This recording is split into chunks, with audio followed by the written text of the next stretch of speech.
భక్తి అంటే ఎంత చిత్రంగా ఉంటుందో చూడండి.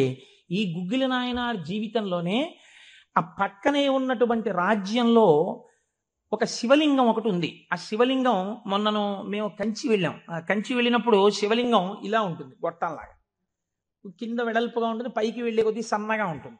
అటువంటి శివలింగం ఒకటి బాగా ఎత్తుగా ఉన్నటువంటి పీఠం మీద ఉంది. ఒక చిన్న పిల్ల ఆ శివలింగం దగ్గరికి వెళ్ళింది. అరమరిక తెలియని పిల్ల. ఆ పిల్ల వెళ్ళి చేతిలో ఒక తుమ్మి పువ్వు పట్టుకుని వెయ్యాలనుకుంది. ఆ పీఠం పట్టుకుంది, ఎగిరింది, ఎక్కింది, అందలేదు.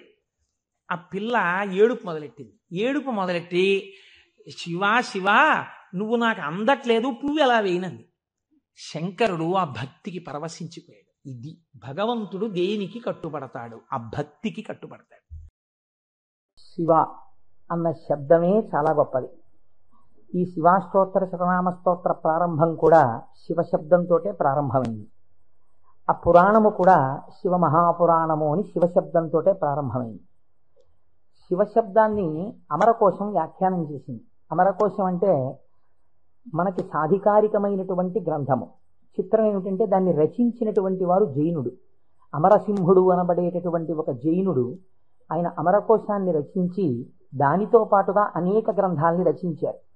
కానీ వారు శంకర భగవత్పాదాచార్య స్వామి వారితో వాదనకి దిగినప్పుడు శంకరుల చేతిలో ఓడిపోయారు. ఓడిపోయినప్పుడు ఆయనకి బాధ కలిగింది.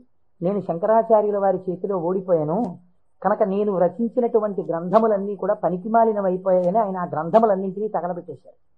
తగలబెట్టేసినప్పుడు శంకర భగవత్పాదాచార్య స్వామి వారికి తెలిసి, వారు బహుకారుణికులు, కారుణ్యమూర్తి శంకరులంటే, వారు గబగబా వచ్చి, ఎంత పని చేశావయ్యా, గ్రంథాలను ఎందుకు తగలబెట్టేశావు అని ఉన్న ఒకే ఒక గ్రంథం, మిగిలిపోయినటువంటి గ్రంథం అమరకోశం. అమరకోశానికి ఉన్నటువంటి గొప్పతనం ఏమిటంటే అది మన సనాతన ధర్మములకు సంబంధించినటువంటి నామముల విషయంలో ఏ పక్షపాతం లేకుండా చక్కగా శృతి ఎలా ప్రతిపాదించిందో, స్మృతులు పురాణములు ఎలా ప్రతిపాదించాయో, తాత్వికమైనటువంటి విషయాల్ని, నామములకు అనేకమైన విషయములకు ఉండేటటువంటి అర్థాలని అలా ప్రతిపాదన చేశాడు అమరసింహుడు. దాన్ని అమరకోశము అని పిలుస్తారు. మనం ఏదైనా ఒక విషయాన్ని ప్రతిపాదన చేసే ముందు సాధారణంగా ఒక్కసారి అమరకోశాన్ని చూస్తూ ఉంటారు. శివశబ్దాన్ని అమరకోశం వ్యాఖ్యానం చేసింది.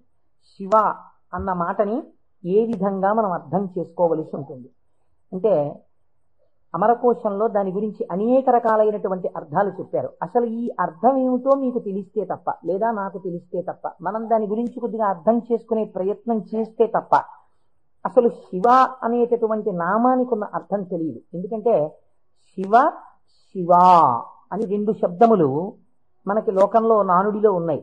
శివ అంటే శంకరుడు, శివ అంటే పార్వతీదేవి, ఆయన యొక్క శక్తి స్వరూపం.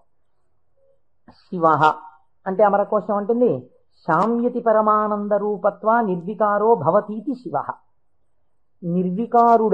నిర్వికారుడు అంటే మనకి వికారములు ఉంటాయి. నేను తరచూ మీకు ప్రస్తావన చేస్తుంటాను. ఈ జగత్తులో ఉన్నటువంటి సమస్త ప్రాణులకు, సమస్త జీవులకు 6 వికారములు ఉంటాయి. ఇవి షడ్వికారములు అంటారు. కాలములో ఏదైనా వచ్చిందనుకోండి, దానికి పుట్టినటువంటి తేదీ అని ఒకటి ఉంటుంది. పుట్టిన తేదీ అన్నది పడినది అంటే మీరు ఒకటి గుర్తుపెట్టుకోవాలి, అది షడ్వికారములకు లోనైపోతుంది. ఈ భావన మీ మనస్సులో బాగా రూఢమైందనుకోండి, బాగా పూనుకుందనుకోండి, అసలు సగానికి సగం లోకం పట్ల ఉండేటటువంటి తాదాత్మ్యత తగ్గిపోతుంది. ఇది కేవలం వినడానికి విన్నారనుకోండి, దీని వలన వచ్చేటటువంటి ప్రయోజనం తక్కువగా ఉంటుంది. ఇది బాగా లోపల జీర్ణమైందనుకోండి, మీకు అనేక విషయాలు అర్థం అవుతాయి. మీరు ఒక్కసారి గమనించండి, షడ్వికారములలో ఇక పూర్వం మీరు ఆ వస్తువుని చూడలేదు, కానీ ఆ వస్తువు, ఆ ప్రాణి, ఆ జీవుడు ఒకానొక కాలమునందు ఈ లోకములో పుట్టింది. కాబట్టి ఇప్పుడు దానికి జన్మము అన్న తేదీ ఒకటి వచ్చింది కాలంలో. సరే, కాలం అన్నది యథార్థమా అంటే బీజస్యాంతరివంకురో జగదిదం ప్రాంగ్ నిర్వికల్పం పునః మాయా కల్పిత దేశకాల కలనా వైచిత్ర చిత్రీకృతం అన్నారు శంకరాచార్యులు వారు. ఆ తత్వ పరిశీలనాన్ని పక్కన పెడితే ఒక జన్మ తేదీ ఉంది. ఈ జన్మ తేదీలో ఒక ప్రాణి కనపడగానే శాస్త్రం అంది 6 విషయాలు గుర్తుపెట్టుకో. ఇక పూర్వము లేనిది పుట్టినది. పుట్టినది మీరేమనాలి? ఎవరో పిల్లాడు పుట్టాడు, వాడు ఏడుస్తున్నాడు, ఆ పిల్లాడు ఉన్నాడండి. పుట్టిన పిల్లాడు ఏడవలేదు. అయ్యో ఏమిటి పిల్లాడు ఏడవట్లేదు అని కదిపి చూశారు. కదిపి చూస్తే డాక్టర్ గారు వచ్చారు. చెత్త పెట్టారు, ఊపిరి తీయట్లేదు, నల్లగా అయిపోయి ఉన్నాడు. అయ్యో అమ్మా, నీకు మృత శిశువు జన్మించాడు అని. కాబట్టి పుట్టినది, అసలు రెండో వికారం ఉంటుంది, ఉన్నది భవతి అనగా ఈ లోకములోకి వచ్చినప్పుడు అది ఉన్నది. అసలు ఉన్నది అని మీరు అనాలంటే అక్కడే శివ శబ్దం ప్రారంభం, మంగళత్వం. ఉన్నది, ఉన్నది అలాగే ఉండాలా? అలా ఉండదు, పెరగాలి. పెరిగినది, పెరిగినది పెరుగుతూ వెళ్ళిపోతుందా? నేనున్నాను, ఎవరి మీదో ఎందుకు పెట్టి చెప్పాలి? కోటేశ్వరరావు అనబడేటటువంటి ఈ శరీరం ఒక డేటు, ఈ డేట్ చెప్తే ఏమవుతుందంటే అదో పుట్టినరోజు అనుకుని చాలా మంది పాపం ఇచ్చేసి చాలా అలవాటు చేస్తున్నారు. అందరూ భయం వేస్తుంది నాకు ఆ డేట్ చెప్పడానికి. ఏదో 14/7/1959కి ముందు ఈ శరీరం లేదు, 14/7/1959లో ఈ శరీరం వచ్చింది. కాబట్టి ఈ శరీరం వచ్చినది ఉన్నది, ఏడిచింది అమ్మ కడుపులోంచి వచ్చి. అలాగే ఉందా? మా అమ్మ కడుపులోంచి వచ్చినప్పుడు ఎలా ఉన్నానో అలా ఉన్నానా? పెరిగినది. అబ్బో, ఎంత ధ్వజస్తంభం అంత పెరిగిపోయింది ఈ శరీరం. పెరిగినది, ఇది ఇలా పెరుగుతూ ఉంటుందా? ఉండదు, కరిగినది. మీరు నన్ను ఒక 20 సంవత్సరాల తర్వాత చూశారనుకోండి, ఇది కరిగిపోతుంది. ఈ శరీరం వడిలిపోయి క్షీణించిపోవడం ప్రారంభమైపోతుంది. కరిగినది. తర్వాత ఆయనేనా అనవలసి వస్తుంది, మార్పు చెందినది. బాగా క్షీణించిపోయి ఇప్పుడున్నంత శరీరం ఉండదు. అయ్య బాబోయ్, అప్పుడు ఎంత ఉండేవారండి మనిషి, ఈయన అటుకంత అయిపోయారండి అంటాం. కాబట్టి మార్పు చెందినది, కరిగినది. ఇంకా కొంతకాలం అయిపోయిన తర్వాత నశించిపోయినది. ఇది శరీరం అంత్యేష్టి సంస్కారం చేయబడిపోతుంది. కాబట్టి ఈ 6 వికారములు సమస్త ప్రాణులకు ఉండి తీరుతాయి. జన్మ తేదీ ఉన్నది, చిట్ట చివరి వికారమునకు కూడా సమయం ఉన్నది. ఈ మధ్యలో ఈ 6 వికారములు నడుస్తుంటాయి. ఈ 6 వికారములన్నవి లేనిది ఎవరైనా ఉన్నదా? ఉన్నది. అలా ఉన్నదేదో అదే శివ. అది కాలములో పుట్టలేదు, కాలములో పెరగలేదు, కాలములో ఉండలేదు, కాలములో తరగదు, కాలములో నశించదు. ఎవరి నుండి వచ్చినదో, ఎవరి ఎందు పెరిగినదో, ఎవరి ఎందు లయించిపోతున్నదో వాడు మాత్రం అలా ఉండిపోతున్నాడు. మేకలు వేయింజన్నను భాసురముగనొక్క కోటి పర్ణం బెక్కున్, ఆ కోతులు వేయింజన్నను కోకోయని కొంకినక్క కోయని కూర్చొని అంటారు జానపదులు. అందరూ వస్తారు, వెళ్ళిపోతాయి లోకాలన్నీ. చిట్ట చివరికి వెళ్ళిపోయిన లోకాలన్నీ ఎవరిలోకి వెళ్ళిపోయాయి? వాడు లయించిపోతాడా? వాడు లయించిపోడు, వాడిలోకి అన్ని వెళ్ళిపోయి వాడు ఉండిపోతున్నాడు. అలా ఉండిపోయిన వాడెవడు? వాడు పరబ్రహ్మము, వాడికి శాశ్వతుడు, వాడికి కదలిక లేదు. వాడు ముందున్నాడు, చివరా ఉన్నాడు. అలా ఉన్నవాడెవడో వాడు నిర్వికారుడు, వాడికి వికారములు లేవు. వాడికి వికారం లేదు కాబట్టి వాడు ఎలా ఉంటాడు? వాడి జుట్టు తెల్లబడదు కదండి, వాడికి ముసలితనం లేదు, కాలము లొంగదీయలేదు. కాబట్టి ఇప్పుడు వాడు నిత్య యవ్వనుడు. అందుకే శివుడి గురించి చెప్పినా, అమ్మవారి గురించి చెప్పినా మనం ఏం చెప్తామంటే నమశివాభ్యాం నవయవ్వనాభ్యాం అంటాం. ఈ శ్లోకం మా ముత్తాత గారు చెప్పారు, అప్పుడు నవయవ్వనులే వాళ్ళు. మా తాతగారు చెప్పారు, అప్పుడు నవయవ్వనులే వాళ్ళు. మా ముత్తాత గారు వెళ్ళిపోయారు, మా తాతగారు వెళ్ళిపోయారు, మా తండ్రి గారు చేశారు కొంతకాలం ఆ శ్లోకాలు, మా తండ్రి గారు వెళ్ళిపోయారు. ఇప్పుడు నేను చేస్తున్నాను. నేను చెప్పిన నమశివాభ్యాం నవయవ్వనాభ్యాం పరస్పరాశ్లిష్టవపుర్ధరాభ్యాం. అదేమిటంటే మా ముత్తాత గారు, తాతగారు, తండ్రి గారు, నేను 4 తరాలు మారిపోయా, ఇంకా నవయవ్వనాభ్యాం లేనా? ఆ శ్లోకం మార్చద్దా? వృద్ధాప్యం రాదా? రాదు. ఎందుకు రాదు? మీరు కాలమునకు వశులై కాలమునందు మార్పు మీకు వస్తుంది. కాల స్వరూపములో మీ యందు మార్పులు తెచ్చేవాడెవడున్నాడో వాడు మార్పునకు అతీతుడుగా సాక్షిగా ఉన్నాడు. కదిలే వస్తువుకి కదలని వస్తువు ఆధారమై ఉంటుంది. మీరు బాగా జ్ఞాపకం పెట్టుకోండి. కదిలే వస్తువుకి గడియారానికి ఉన్నటువంటి పెంజూలం ఊగాలనుకోండి, పెంజూలంని పట్టుకున్నటువంటి స్ప్రింగ్ ఊగకూడదు. స్ప్రింగ్ కూడా ఊగడం మొదలెట్టింది అనుకోండి, ఇంకేంటి అలా ఊగదు. స్ప్రింగ్ నిలకడగా ఉంటుంది, పెంజూలం ఊగుతూ ఉంటుంది. ఒక కదిలే వస్తువుకి ఒక కదలని వస్తువు ఎప్పుడూ కూడా ఆధారమై ఉంటుంది. వికారములు కలిగిన జగత్తుకు ఏది వికారములకు అతీతమై ఉన్నదో అది ఆధారమై ఉన్నది. దాని యందే ఈ సమస్త జగత్తు పుట్టి పెరిగి లయించుచున్నది. అటువంటిదేదో అది వికారాతీత స్థితి కలిగినటువంటి పరబ్రహ్మము. దానిని నువ్వు ఒక నామవాచకంతో పిలవాలనుకుంటే శివ అని పిలవవచ్చు. కాబట్టి ఇప్పుడు శివశబ్దం ఎవరిని చెప్తోంది? పరబ్రహ్మాన్ని చెప్తోంది. ఇప్పుడు ఆయన ఎలా ఉంటారు? నిర్వికారమై నిరంజనమై. ఇదే కదండి శివకవచం మాట్లాడుతుంది పూర్వభాగంలో. ఆయన యొక్క స్థితిని ఆయన ఎలా నిర్వికారుడై ఉంటాడో చెప్తుంది. ఇటువంటి పరమాత్మ స్వరూపం మీ కన్నులకు కనపడుతుందా? వికారము పొందుతున్న జగత్తు మీకు కనపడుతుంది, కానీ వికారములు పొందుతున్నటువంటి జగత్తుకి తను ఆధారముగా ఉన్నవాడు మీకు కనపడతాడా? కనపడడు. ఈయనకి ఒక రూపం తీసుకొచ్చి చూస్తే ఎలా ఉంటాడు అంటే, అమరకోశంలో ఎంత అందంగా మాట్లాడాడో చూడండి. అమరసింహుడు పరమానంద రూపత్వ, ఆయన పరమానందమును పొందుతూ ఉంటాడు. ఎందుకని? మన అందరికీ సుఖ దుఃఖాలని ద్వంద్వాలుంటాయి, ఎప్పుడూ ఆనందంతో ఉండం. ఆయనకి వికారాలు ఏమీ లేవు, అందుకని ఆయన ఎప్పుడూ పరమానందంతో ఉంటాడు. ఎక్కడుంది పరమానందం? బయట ఉన్న వస్తువుల వల్ల ఆనందం కాదు, లోపలే ఉంది ఆనందం. ఆ ఆనందంతో తన్మయాన్ని పొందుతూ ఉంటాడు. అది నోటితో చెప్పడం కుదరదు. ఇప్పుడు ఎలా చెప్పాలి అంటే, పద్మాసనం వేసుకుని చేతులు రెండు ఇలా పెట్టుకుని కన్నులు ఇలా అరమోట్పు కన్నులతో ఉండి తనలో తాను రమిస్తూ కనపడుతుంటాడు. శంకరుడి యొక్క ఫోటో మీరు చూశారనుకోండి, చూస్తే ఆయన అరమోట్పు కన్నులతో కూర్చుని సంతోషంతో ఆనందంతో ఉన్నట్టుంటాడు. ఇందులో ఇంకా లోకరక్షణ హేతువుగా అభయముద్ర పట్టినట్టుగా ఉంది.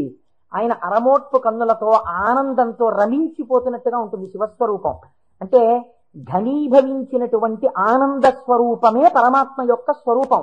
పరమాత్మ నిత్యానందము ఏది ఉన్నదో దాన్ని రాశీభూతం చేస్తే అదే శివ.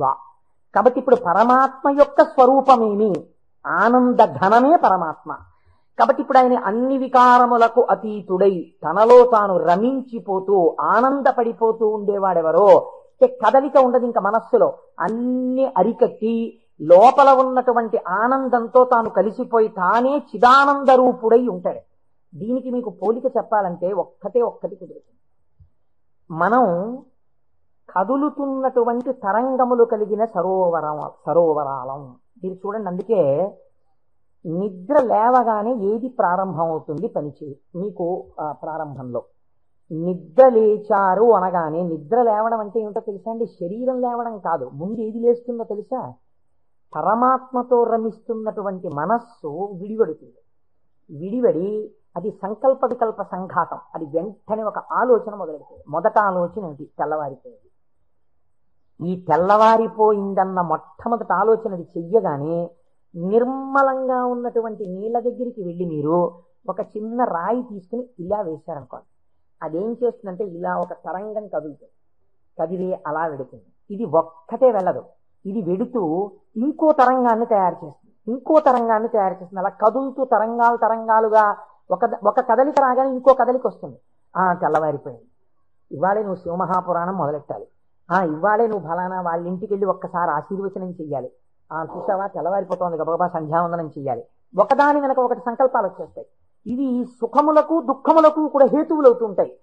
ఈ సంకల్పాతీతుడై సంకల్పములు దేనిలోంచి పుడుతున్నాయో అది తానై నిరంజన స్వరూపమై ఆనంద ఘనమై కూర్చున్నవాడెవరో వాడు పరమాత్మ, వాడు శంకరుడు. కాబట్టి శివుడు ఆయన ఇక్కడే సమస్తాన్ని చూస్తూ ఉంటాడు.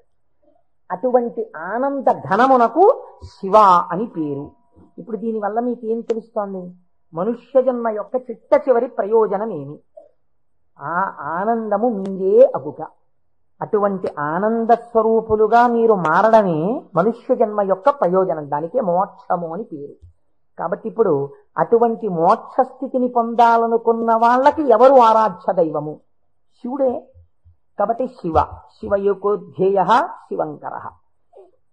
కాబట్టి ఏమండి మీరు చెప్పింది బాగుంది, కానీ మేము గృహస్థాశ్రమంలో ఉన్నాం కదా, మాకు భార్య బిడ్డలు ఉన్నారు కదా, మాకు సంకల్పాలు ఏవి వద్దు అని మేమందరం కూడా ఇలా ముక్కు మూసుకుని లేచిన దగ్గర నుంచి ఏదో సంధ్యావందనం చేసుకుని ఒక పూజా మందిరంలో ఇలా కూర్చుండిపోతే, మనస్సుని అంతర్ముఖం చేసే ప్రయత్నం చేస్తూ ఏదో లోపల ఉన్నటువంటి ఆ వస్తువుని కనిపెట్టే ప్రయత్నం చేస్తూ మేము ఉండిపోతే నా భార్య పరిస్థితి ఏమిటి? నా పిల్లల పరిస్థితి ఏమిటి? అసలు మరి గృహస్థాశ్రమంలో ఉండి కొన్ని కోరికలంటూ ఉంటాయి కదా, మరి తప్పదు కదా. అప్పుడు ఈ స్వరూపాన్ని పట్టుకుంటే ఉపయోగమే ఉండదా? ఆయన ఇంకేమీ అలా కోరికలు తీర్చడం అలా ఏమి ఉండవా? కేవలం ఆనందం మోక్షం ఇంతేనా పరిస్థితి? కాదు. అమరకోశం అంది వెంటనే మళ్ళీ చేరతే సజ్జన మనాం స్వస్మిన్నితిగా. ఈయన యందు సజ్జనుల యొక్క మనస్సు రమించుచుండును. ఈ మాటని మీరు చాలా గట్టిగా పట్టుకోవాల్సి ఉంటుంది. మీకు చూడండి, నేను ఇంతకన్నా మీకు ఉదాహరణ చెప్పడానికి సాధ్యం కాదు. ఇంకా వంటింట్లో ఒక పంపు ఉంటుంది, బాత్రూంలో ఓ పంపు ఉంటుంది, వరండాలో ఒక పంపు ఉంటుంది వాష్ బేసిన్ దగ్గర. మీకు ఇంకా అవసరం అనుకున్నారనుకోండి, ఏదో మీరు భోజనాలు చేసే గదిలో చేతులు కడుక్కోవడానికి ఒక పంపు ఉంటుంది. ఇన్ని పంపుల్లోనూ మీకు ఏకకాలమునందు ఎక్కడ విప్పినా నీళ్లు రావాలనుకోండి, ఏది నింపాలి? ఏ పంపు కొట్టంలో నీళ్లు పోస్తారా? ఓవర్ హెడ్ వాటర్ ట్యాంక్ లో నీళ్లు పోస్తారు. ఓవర్ హెడ్ వాటర్ ట్యాంక్ లో నీళ్లు పోస్తే అన్ని పంపుల్లోనూ నీళ్లు వచ్చినట్టు శివస్వరూపాన్ని పట్టుకుంటే అది ఏ రూపంగా, ఏ రకంగా, ఏ విభూతితో, ఏ లక్షణంతో, ఏ గుణంగా మీ మనస్సు ఇష్టపడిన ఏ విధానంగా ఒక్కదాన్ని మీరు పట్టుకుని రమించిపోవడం ప్రారంభించినా అది మీకు కావలసిన సమస్తాన్ని ఇస్తుంది. అలా ఇవ్వగలదు. దానికి ఆ శక్తి ఉన్నది. అది మిమ్మల్ని కాపాడుకుని వస్తుంది. మీరు చూడండి, గొడుగు ఒక్కటి ఇలా పట్టుకున్నారండి, ఇలా గొడుగు పట్టుకుని వెళ్ళిపోతున్నారు. ఇలా గొడుగు పట్టుకు వెళ్ళిపోతుంటే బయట మంచి ఎండ కాసింది. ఇప్పుడు ఆ గొడుగు మిమ్మల్ని రక్షిస్తుందా, రక్షించదా? రక్షిస్తుంది. మీరు వెళ్ళిపోతుండగా మంచి మబ్బు పట్టి వాన ప్రారంభమైంది. గొడుగు రక్షిస్తుందా, రక్షించదా? రక్షిస్తుంది. వాన తగ్గిపోతోంది, ఇంకా కొద్దిగా ఎండ వస్తే బయలుదేరదాం అనుకుని మీరు చెట్టు కింద నించున్నారు. ఒక పక్షి పై నుంచి రెట్ట వేసింది. మీ మీద పడకుండా గొడుగు రక్షిస్తుందా, రక్షించదా? రక్షిస్తుంది. ఒక గొడుగు మీకు శీతలము నుండి, ఉష్ణము నుండి, జలధార నుండి, పక్షి రెట్ట నుండి ఇన్నిటి నుంచి కాపాడినప్పుడు పరమాత్మని పట్టుకున్న వాడి కోరికలు కూడా అన్ని భంగులా తీరుతాయి. మీకు ఏది కావాలో అది వాడు ఇవ్వగలడని మీరు ఎలా అనుకోవట్లేదు? అచేతనమైన ఒక గొడుగు మీకు ఇన్నింటిని ఇవ్వగలిగినప్పుడు మీరు పట్టుకున్న పరమాత్మ మీకు ఏది అవసరమో అది మీకు ఇవ్వడని మీరు ఎలా అనుకుంటున్నారు? మీకు ఏది కావాలో మీరు అడగక్కర్లేకుండా మీకు తీరుస్తాడు. అది గొప్ప. మీరు శాస్త్రంలో ఒక మర్యాద తెలుసుకోవాలి. మీరు అడిగితే ఇచ్చినవాడు గొప్పవాడు కాదండి. మీరు వెళ్ళి అడిగారనుకోండి, వెంటనే మీరు జీవితంలో చాలా దిగజారిపోయినట్లయిపోతుంది. ఒకరి దగ్గరికి వెళ్ళి, అయ్యా నాకు ఇది లేదండి, నన్ను మీరు కొంచెం అనుగ్రహించి నాకు ఇది కలిగేటట్టుగా మీరు చెయ్యండి అని అడిగారనుకోండి, వాచికంగా నోరు విప్పి ఒకరి దగ్గరికి వెళ్ళి నాకు ఇది ఇప్పించండి అని అడిగినప్పుడు ఆత్మహత్యా సదృశమే. వాడు చచ్చిపోయినంత బిడియపడిపోతాడు. ఎవరు శీలమున్నవాడు బెంగ పెట్టుకుంటాడు. నోరు విప్పి అడగడమా, వెళ్ళి నాకు ఇది ఇవ్వండి అని ఎలా అడగను అంటాడు. అడగలేడు. అందుకే మనకి పూర్వకాలంలో మీకు తెలుసో తెలీదో, మీసంలో ఒక వెంట్రుక తాకట్టు పెట్టి అప్పు తెచ్చుకునేవారు. మీసంలో వెంట్రుక తాకట్టు పెడితే అప్పు ఇవ్వడం ఏంటండి? అంటే వాళ్ళ రోషానికి చిహ్నం అది. ఎన్నడూ నేను ఒకరిని చెయ్యి అడగలేదురా, చెయ్యి జాపి అడగలేదు. అటువంటి వాణ్ణి నిన్ను అడుగుతున్నాను. నేను ఇంత సిగ్గుపడిపోయానడానికి ఉదాహరణ ఏమిటో తెలుసా? ఈ వెంట్రుక ఒకటి నీ దగ్గర పెట్టుకో, మళ్ళీ తీర్చిన నాడు ఈ వెంట్రుక తీసుకెళ్తాననేవాడు. వాడి రోషానికి, వాడి శీలానికి ఆ వెంట్రుకని ప్రాతిపదికగా తీసుకుని అప్పిచ్చేవారు పూర్వం. అందుకే నా మీసంలో వెంట్రుక తాకట్టేశాననేవారు పూర్వం. కాబట్టి ఒకరి దగ్గరికి వెళ్ళి అడగడం అంటే అంత చిన్నతనం. పరమాత్మ అయినా మిమ్మల్ని అలా చిన్నబుచ్చి ఇస్తాడని మీరు ఎలా అనుకుంటున్నారు? గొడుగు పచ్చి రెట్ట నుంచి నన్ను కాపాడు, వాన పడితే కాపాడు, ఎండగా ఉంటే కాపాడు, పైనుంచి ధూళి పడకుండా కాపాడు, ఓ గడుగా నన్ను రక్షించు అని మీరంతా స్తోత్రం చేసి వేసుకుంటున్నారేంటి? ఇలా విప్పిలా పట్టుకుంటే అంతే రక్షించేయడం దాని ప్రయోజనం. అలా మీరు శివస్వరూపాన్ని పట్టుకుంటే, ఎలా పట్టుకున్నా సరే, అంటే ఎలా పట్టుకోవాలండి? అభిషేకాలు చేయాలా, పూజలు చెయ్యాలా, లేకపోతే దాని స్వరూపం బాగా తెలుసుకోవాలా, అర్థం అవ్వాలా? కాదు. మీ మనస్సు ఏదో ఒక విషయంలో రమించింది అంతే, అది చాలు. మిమ్మల్ని మీకు రక్షణ కల్పించడానికి అది హేతు అవుతుంది. మీకు నేను ఒక ఉదాహరణ చెప్తాను, మీరు దాని వలన దీని వ్యాఖ్యానాన్ని బాగా పట్టుకోగలుగుతారు.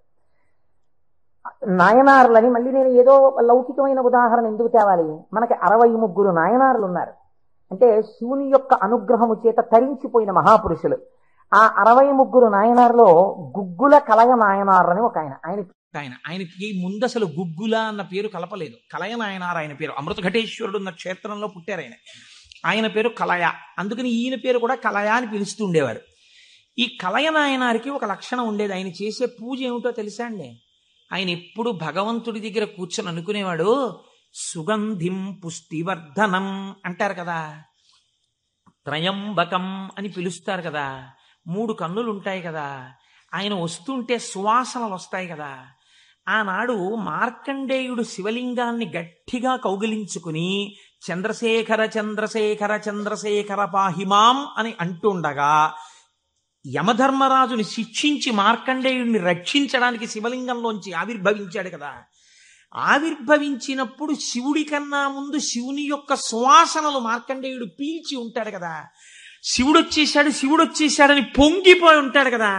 ఎంతకీ రానిటువంటి రైలు వచ్చేస్తోందని అనౌన్స్ చేసినప్పుడు ఎంత ఆనందం పొందేస్తామో, ముందు అనౌన్స్మెంట్, తర్వాత రైలు ఇంజను కనపడగానే పొంగిపోయినట్టు సుగంధిం, ఆ సువాసనలు వస్తుంటే ఎంత పొంగిపోయి ఉంటాడు కదా మార్కండేయుడు. నా పూనిక ఫలించింది, వచ్చేసాడు పరమాత్మ, అదిగో శంకరుడు, అదిగో సుగంధిం, సువాసనలు వచ్చాయి అని ఆ చంద్రశేఖర చంద్రశేఖర అన్నది ఒక్కసారి ఆపేసి ఏడి శివుడిని ఆ సువాసనల వంకి ఇలా చూస్తూ నిలబడిపోయి ఉంటాడు కదా. కాబట్టి శివుడి యొక్క సువాసన అలా ఉంటుంది కదా అని పొంగిపోతూ, నేను అలాంటి వాసన పీలుద్దామని, ఆయన మహాైశ్వర్యవంతుడు కలయనాయనారు. రోజు ఇంత గుగ్గిలం పట్టుకొచ్చి ఆ గుగ్గిలం వెలిగించి గుగ్గిలం ధూపం వేసేవాడు. ఆ ధూపం అంతా పూజ గదంతా నిండిపోతే అందులో కూర్చుని మార్కండేయుడు ఇలాగే వాసన పీల్చి ఉండి ఉంటాడు. ఆనాడు అర్జునుడు గబగబా వెళ్ళి తన గాంధీవం ఎత్తి కొడుతున్నప్పుడు శివుడి దగ్గరికి వెళ్ళినప్పుడు వాసనలు ఇలాగే వచ్చి ఉంటాయి అని ఆ వాసనలు పీలుస్తూ కళ్ళు మూసేసుకుని, ఇవే శంకరుడి శరీరంలోంచి వస్తున్న వాసనలు, ఇక్కడే శివుడున్నాడని రోమాంచితం అయిపోయి పరవశించిపోతూ సమాధి స్థితిలోకి వెళ్ళిపోయేలా ఉండిపోతుండేవాడు ఆయన. మీరు చూడండి, భగవంతుణ్ణి పట్టుకోవాలనుకున్నవాడు, ఏమంటే మాకు పూజ కుదరట్లేదండి, మాకు ఈ స్తోత్రం రావట్లేదండి అంటాం మనం. మన బతుకంతా ఎక్కడ ఆగిపోతుందంటే దీపంలో 2 ఒత్తులు వేయాలా, 1 ఒత్తి వేయాలా. నిజంగా తరించిపోయిన వాళ్ళు తరించిపోవడానికి ఎన్ని మార్గాలు వెతుక్కున్నారో చూడండి. ఆయన సువాసనలు పీలుస్తూ రమించిపోయాడు. శంకరుడు చూశాడు, వీడు రోజు గుగ్గిలం పట్టుకొచ్చి వేసి ఇన్ని రకాల దర్శనాలు చేసేస్తున్నాడు రా, గుగ్గిలం పొగ అడ్డం పెట్టుకుని. ఎంత చిత్రం రా ఇది, గుగ్గిలం పొగకి వీడు సమాధిలోకి వెళ్ళిపోతున్నాడు. అసలు ఈ గుగ్గిలం కొనలేని స్థితి తెస్తే ఏం చేస్తాడో చూద్దాం అనుకున్నాడు. ఐశ్వర్యం అంతా క్షీణింపచేశాడు. ఆయనకి మనస్సు శివుడి మించి పోలేదు. ఎలాగో అలా నానా కష్టాలు పడి ఇంత గుగ్గిలం తెచ్చి శంకరుడికి వేసి ఆ వాసన పీల్చేటప్పటికి సమాధిలోకి వెళ్ళిపోయాడు. ఇంక ఏముంది, మనస్సు అలవాటు పడిపోయింది, ఇంత పొగొచ్చేటప్పటికి అంతే సమాధిలోకి వెళ్ళిపోతాడు. ఎంత తేలికండి, అగరత్తు వెలిగించకుండా ఉంటాం కదా, అగరత్తు వెలిగిస్తే గుగ్గిలం అయినా సమాధిలోకి వెళ్ళిపోతాడు అంతే. ఈ స్థితి చూసి శంకరుడు భార్యాబిడ్డలు తినడానికి కూడా అన్నం మెతుకు లేకుండా చేశాడు. చూద్దాం ఏం చేస్తాడు. భార్యాబిడ్డలు పస్తులున్నారు. అన్నమో రామచంద్ర అని ఆ భార్య మహాపతివ్రత. ఆవిడ తన మెడలో ఉన్నటువంటి మంగళసూత్రాన్ని తీసి నాయనారికి ఇచ్చి, అయ్యా మీరిది పట్టుకెళ్ళి వెలకట్టి అమ్మించి డబ్బు పట్టుకుని రండి, దాంతో మనం కొన్నాళ్ళు భోజనం చేద్దామని. తప్పకుండా తీసుకొస్తానని ఆ మంగళసూత్రాలు చేతిలో పట్టుకుని శివ శివ శివ శివ అని సంతోషపడిపోతూ వెళ్ళిపోతున్నాడు. శంకరుడు ఒక పెద్ద బండిలో గుగ్గిలం బస్తాలు వేసుకుని ఎదురొచ్చాడు. మళ్ళీ దొరకవుట గుగ్గిలం, అందుకని చెప్పి బస్తాలు కొనుక్కెడుతున్నాను, ఎవరైనా కావాలంటే కొనుక్కోండి అని అరిచాడు. అమ్మ బాబోయ్, గుగ్గిలం దొరకదటని చెప్పి ఈయన గబగబా మంగళసూత్రాలు ఇచ్చేసి గుగ్గిలం బస్తాలు కొనేశాడు. పోనీ గుగ్గిలం దొరకదంటున్నారు, ఇంటికి పట్టుకెళ్ళి ఈ గుగ్గిలాన్ని దాచుకుని రోజు ఇంతంత వేద్దాం అనుకున్నాడా? నిజంగా నాడు శంకరుడు వస్తుంటే సుగంధిం పుష్టివర్ధనం, ఇదొక్కటే ఆయన సమాధికి కారణం. ఇంత గుగ్గిలం వెలిగించి మధ్యలో కూర్చుంటే అసలు నిజంగా శంకరుడు విరాట్ రూపంతో వచ్చేసినట్టు ఉండదు. కాబట్టి ఈ గుగ్గిలం అంతా వెలిగించేస్తానన్నాడు. ఇంట్లో వెలిగించేస్తే బాగుండదు, పొగలు వచ్చేస్తాయి. ఓ గుళ్ళోకి పట్టుకెళ్ళి వెలిగించేస్తే బాగుంటుందని ఈ గుగ్గిలం అంతా వేసుకుని ఓ గుడికి పట్టుకెళ్ళి ఈ గుగ్గిలం అంతా వెలిగించేసి దాని మధ్యలో కూర్చొని సమాధిని పొందేసి, కడుపులో ప్రేగులు నకనకలాడిపోతున్నాయి, తెలియదు, ఆకలి తెలియదు, శరీరం నీరస పడిపోయింది, శరీరం అంతా నొప్పులు పెట్టేస్తోంది, తెలియదు, ఇంట్లో భార్య బిడ్డలు శోషించి పడిపోయే స్థితి వచ్చింది, తెలియదు. ఆ పొగ మధ్యలో సమాధి స్థితిని పొందాడు. ఇప్పుడు నా భాషలో చెప్పాలంటే భగవంతుడు ఓడిపోయాడు. పరీక్ష పెట్టగలడా? ఏం పరీక్ష పెడతాడు? కాబట్టి చూడలేకపోయాడు ఆయన. అమ్మ బాబోయ్, ఇదెక్కడ భక్తిరా అని గబగబా కుబేరుణ్ణి పిలిచాడు. కుబేరా, ఇలా నా పక్కన ఎన్నాళ్ళు నించుంటావు, నాకేం అవసరం లేదు. అడిగో మహానుభావుడు చూసావా, గుగ్గిలం పొగ మధ్యలో కూర్చున్నాడు, పెళ్ళం మంగళసూత్రాలు అమ్మేసి. వెంటనే వెళ్ళి ఆయన ఇంటిని బ్రహ్మాండమైనటువంటి అంతఃపురంగా మార్చేయి, భార్యకి బిడ్డలకి భూమండలంలో లేనంత ఐశ్వర్యాన్ని ఇచ్చేయి, ముందు ఉత్తర క్షణం వాళ్ళకి షడ్రశోపేతమైన భోజనం పెట్టు అనేటప్పటికి వాళ్ళ ఇల్లు మారిపోయింది, షడ్రశోపేతమైన భోజనం వచ్చింది. అయ్యో భర్త గారు ఎక్కడికి వెళ్ళారో అనుకుంటోంది ఆవిడ. అశరీరవాణి వినపడింది. అమ్మా, నీ భర్త భక్తి ముందు లొంగిపోయాడమ్మా, శంకరుడు మహదైశ్వర్యం ఇచ్చేశాడు నీకు. ఆయనో అన్నం తిందామన్న ఆలోచన లేదు. ఆ గుగ్గిలం పొగలో కూర్చుని ఉన్నాడు. ఇలాగా కూర్చునుంటే ఇప్పుడు ఎవరు మాట్లాడాలి? ఒరే నాన్న అన్నం తినరా అని. అమ్మా నాన్నగారు కోరుకున్న కోరికోటి ఉంది, నువ్వు ఎలా అయినా డాక్టర్ అయిపో.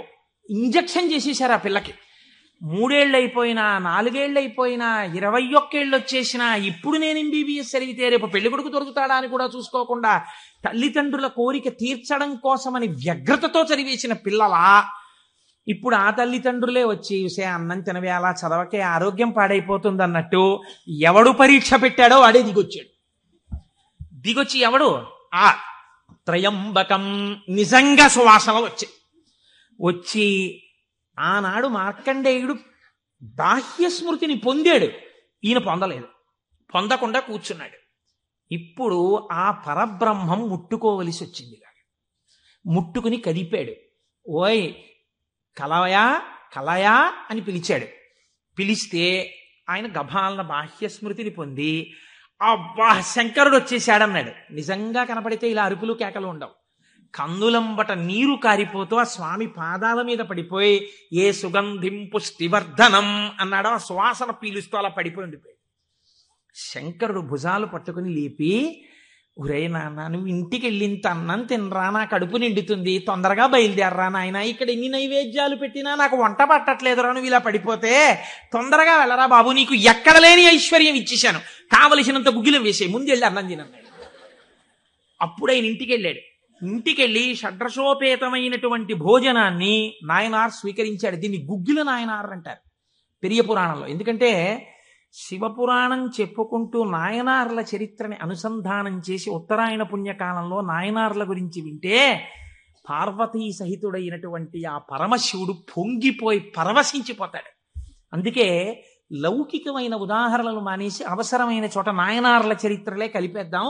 ఇలా 63 మంది నాయనార్ల గురించి నేను చెప్పగలిగితే నా జన్మధన్యం అయిపోతుంది అని ఒక నాయనార్ని కలిపాను ఇవాళ. కనుక ఒకనాడు ఒక విచిత్రం జరిగింది. భక్తి అంటే ఎంత చిత్రంగా ఉంటుందో చూడండి.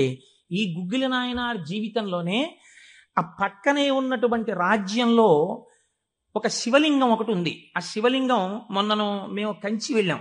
కంచి వెళ్ళినప్పుడు శివలింగం ఇలా ఉంటుంది, గొట్టంలాగా కింద వెడల్పుగా ఉంటుంది, పైకి వెళ్ళే కొద్దీ సన్నగా ఉంటుంది. అటువంటి శివలింగం ఒకటి బాగా ఎత్తుగా ఉన్నటువంటి పీఠం మీద ఉంది. ఒక చిన్న పిల్ల ఆ శివలింగం దగ్గరికి వెళ్ళింది. అరమరిక తెలియని పిల్ల. ఆ పిల్ల వెళ్ళి చేతిలో ఒక తుమ్మి పువ్వు పట్టుకుని వెయ్యాలనుకుంది. ఆ పీఠం పట్టుకుంది, ఎగిరింది, ఎక్కింది, అందలేదు. ఆ పిల్ల ఏడుపు మొదలెట్టి శివా శివా నువ్వు నాకు అందట్లేదు, పువ్వు ఎలా వేయనంది. శంకరుడు ఆ భక్తికి పరవశించిపోయాడు. ఇది భగవంతుడు దేనికి కట్టుబడతాడు? ఆ భక్తికి కట్టుబడతాడు. వెంటనే ఇలా ఉన్న శివలింగం ఇలా వంగిపోతే ఆ పిల్లకేం తెలుసు? శివలింగం వంగిపోయింది నా కోసం. అది చిన్నపిల్ల పొంగిపోయి తప్పట్లు కొట్టేసి కాసేపు ఆడేసి 2 పువ్వులు వేసేసి వెళ్ళిపోయింది ఆ పిల్ల. మరునాడు యథాలాపంగా అనేక శివలింగాలు ఉంటుంటాయి కదా గుళ్ళో. ఈ శివలింగం వంగడంలో లోపల ఉన్న శివలింగం కూడా వంగిపోయింది. అర్చక స్వామి చూసి భయపడిపోయాడు. ఇదేంటి శివలింగం ఇలా వంగిపోయిందని. మహారాజుకు తెలిసింది. ఇది ఏదో అరిష్టం జరుగుతుంది, శివలింగం వంగింది ఏమిటని భయపడ్డారు. ఈ శివలింగానికి వంపు దిద్దిలా పైకి తీయాలి. వాళ్ళకి ఉన్న తెలివితేటలు ఏమిటంటే ఈ వంగిపోయినటువంటి శివలింగానికి పెద్ద పెద్ద ఇనప గొలుసులేసి ఏనుగులకు కట్టి లాగించారు. ఇన్ని ఏనుగులు, ఇనపగులు, ఇవన్నీ నేను పుక్కిట పురాణాలు నా సొంతంగా చెప్తున్నాను అనుకుంటున్నారా? ఈ దేవాలయాలు ఉన్నాయి ఇప్పటికీ. నా జీవితంలో ఈశ్వరుడు అనుగ్రహిస్తే ఎప్పటికైనా ఈ 63 నాయనార్ల శివాలయాలు దర్శనం చేయాలని నా కోరిక. ఈ వంగిపోయిన శివలింగాన్ని ఇనప గొలుసులో పెట్టి ఏనుగులు లాగుతుంటే గొలుసులు తెగిపోయాయి. శివలింగం వంపు దిద్దబడలేదు. ఇది ఎవరో గుగ్గిల నాయనారికి చెప్పారు. శివలింగం వంగిందిట, ఇనప గొలుసులేసి లాగుతున్నారట, లాగుతుంటే గొలుసులు తెగిపోతున్నాయిట. ఆయన ఎంత బాధపడిపోయి కింద పడి ఏడిచి దొల్లేశాడు. శంకరా, మీ కంఠానికి ఇనప గొలుసులేసి ఏనుగులతో లాగారా, ఎంత ఒరిసిపోయిందో ఆ కంఠం అని. అంతే, విన్న చోటు నుంచే పరిగెత్తి పారిపోయాడు పక్క రాజ్యానికి.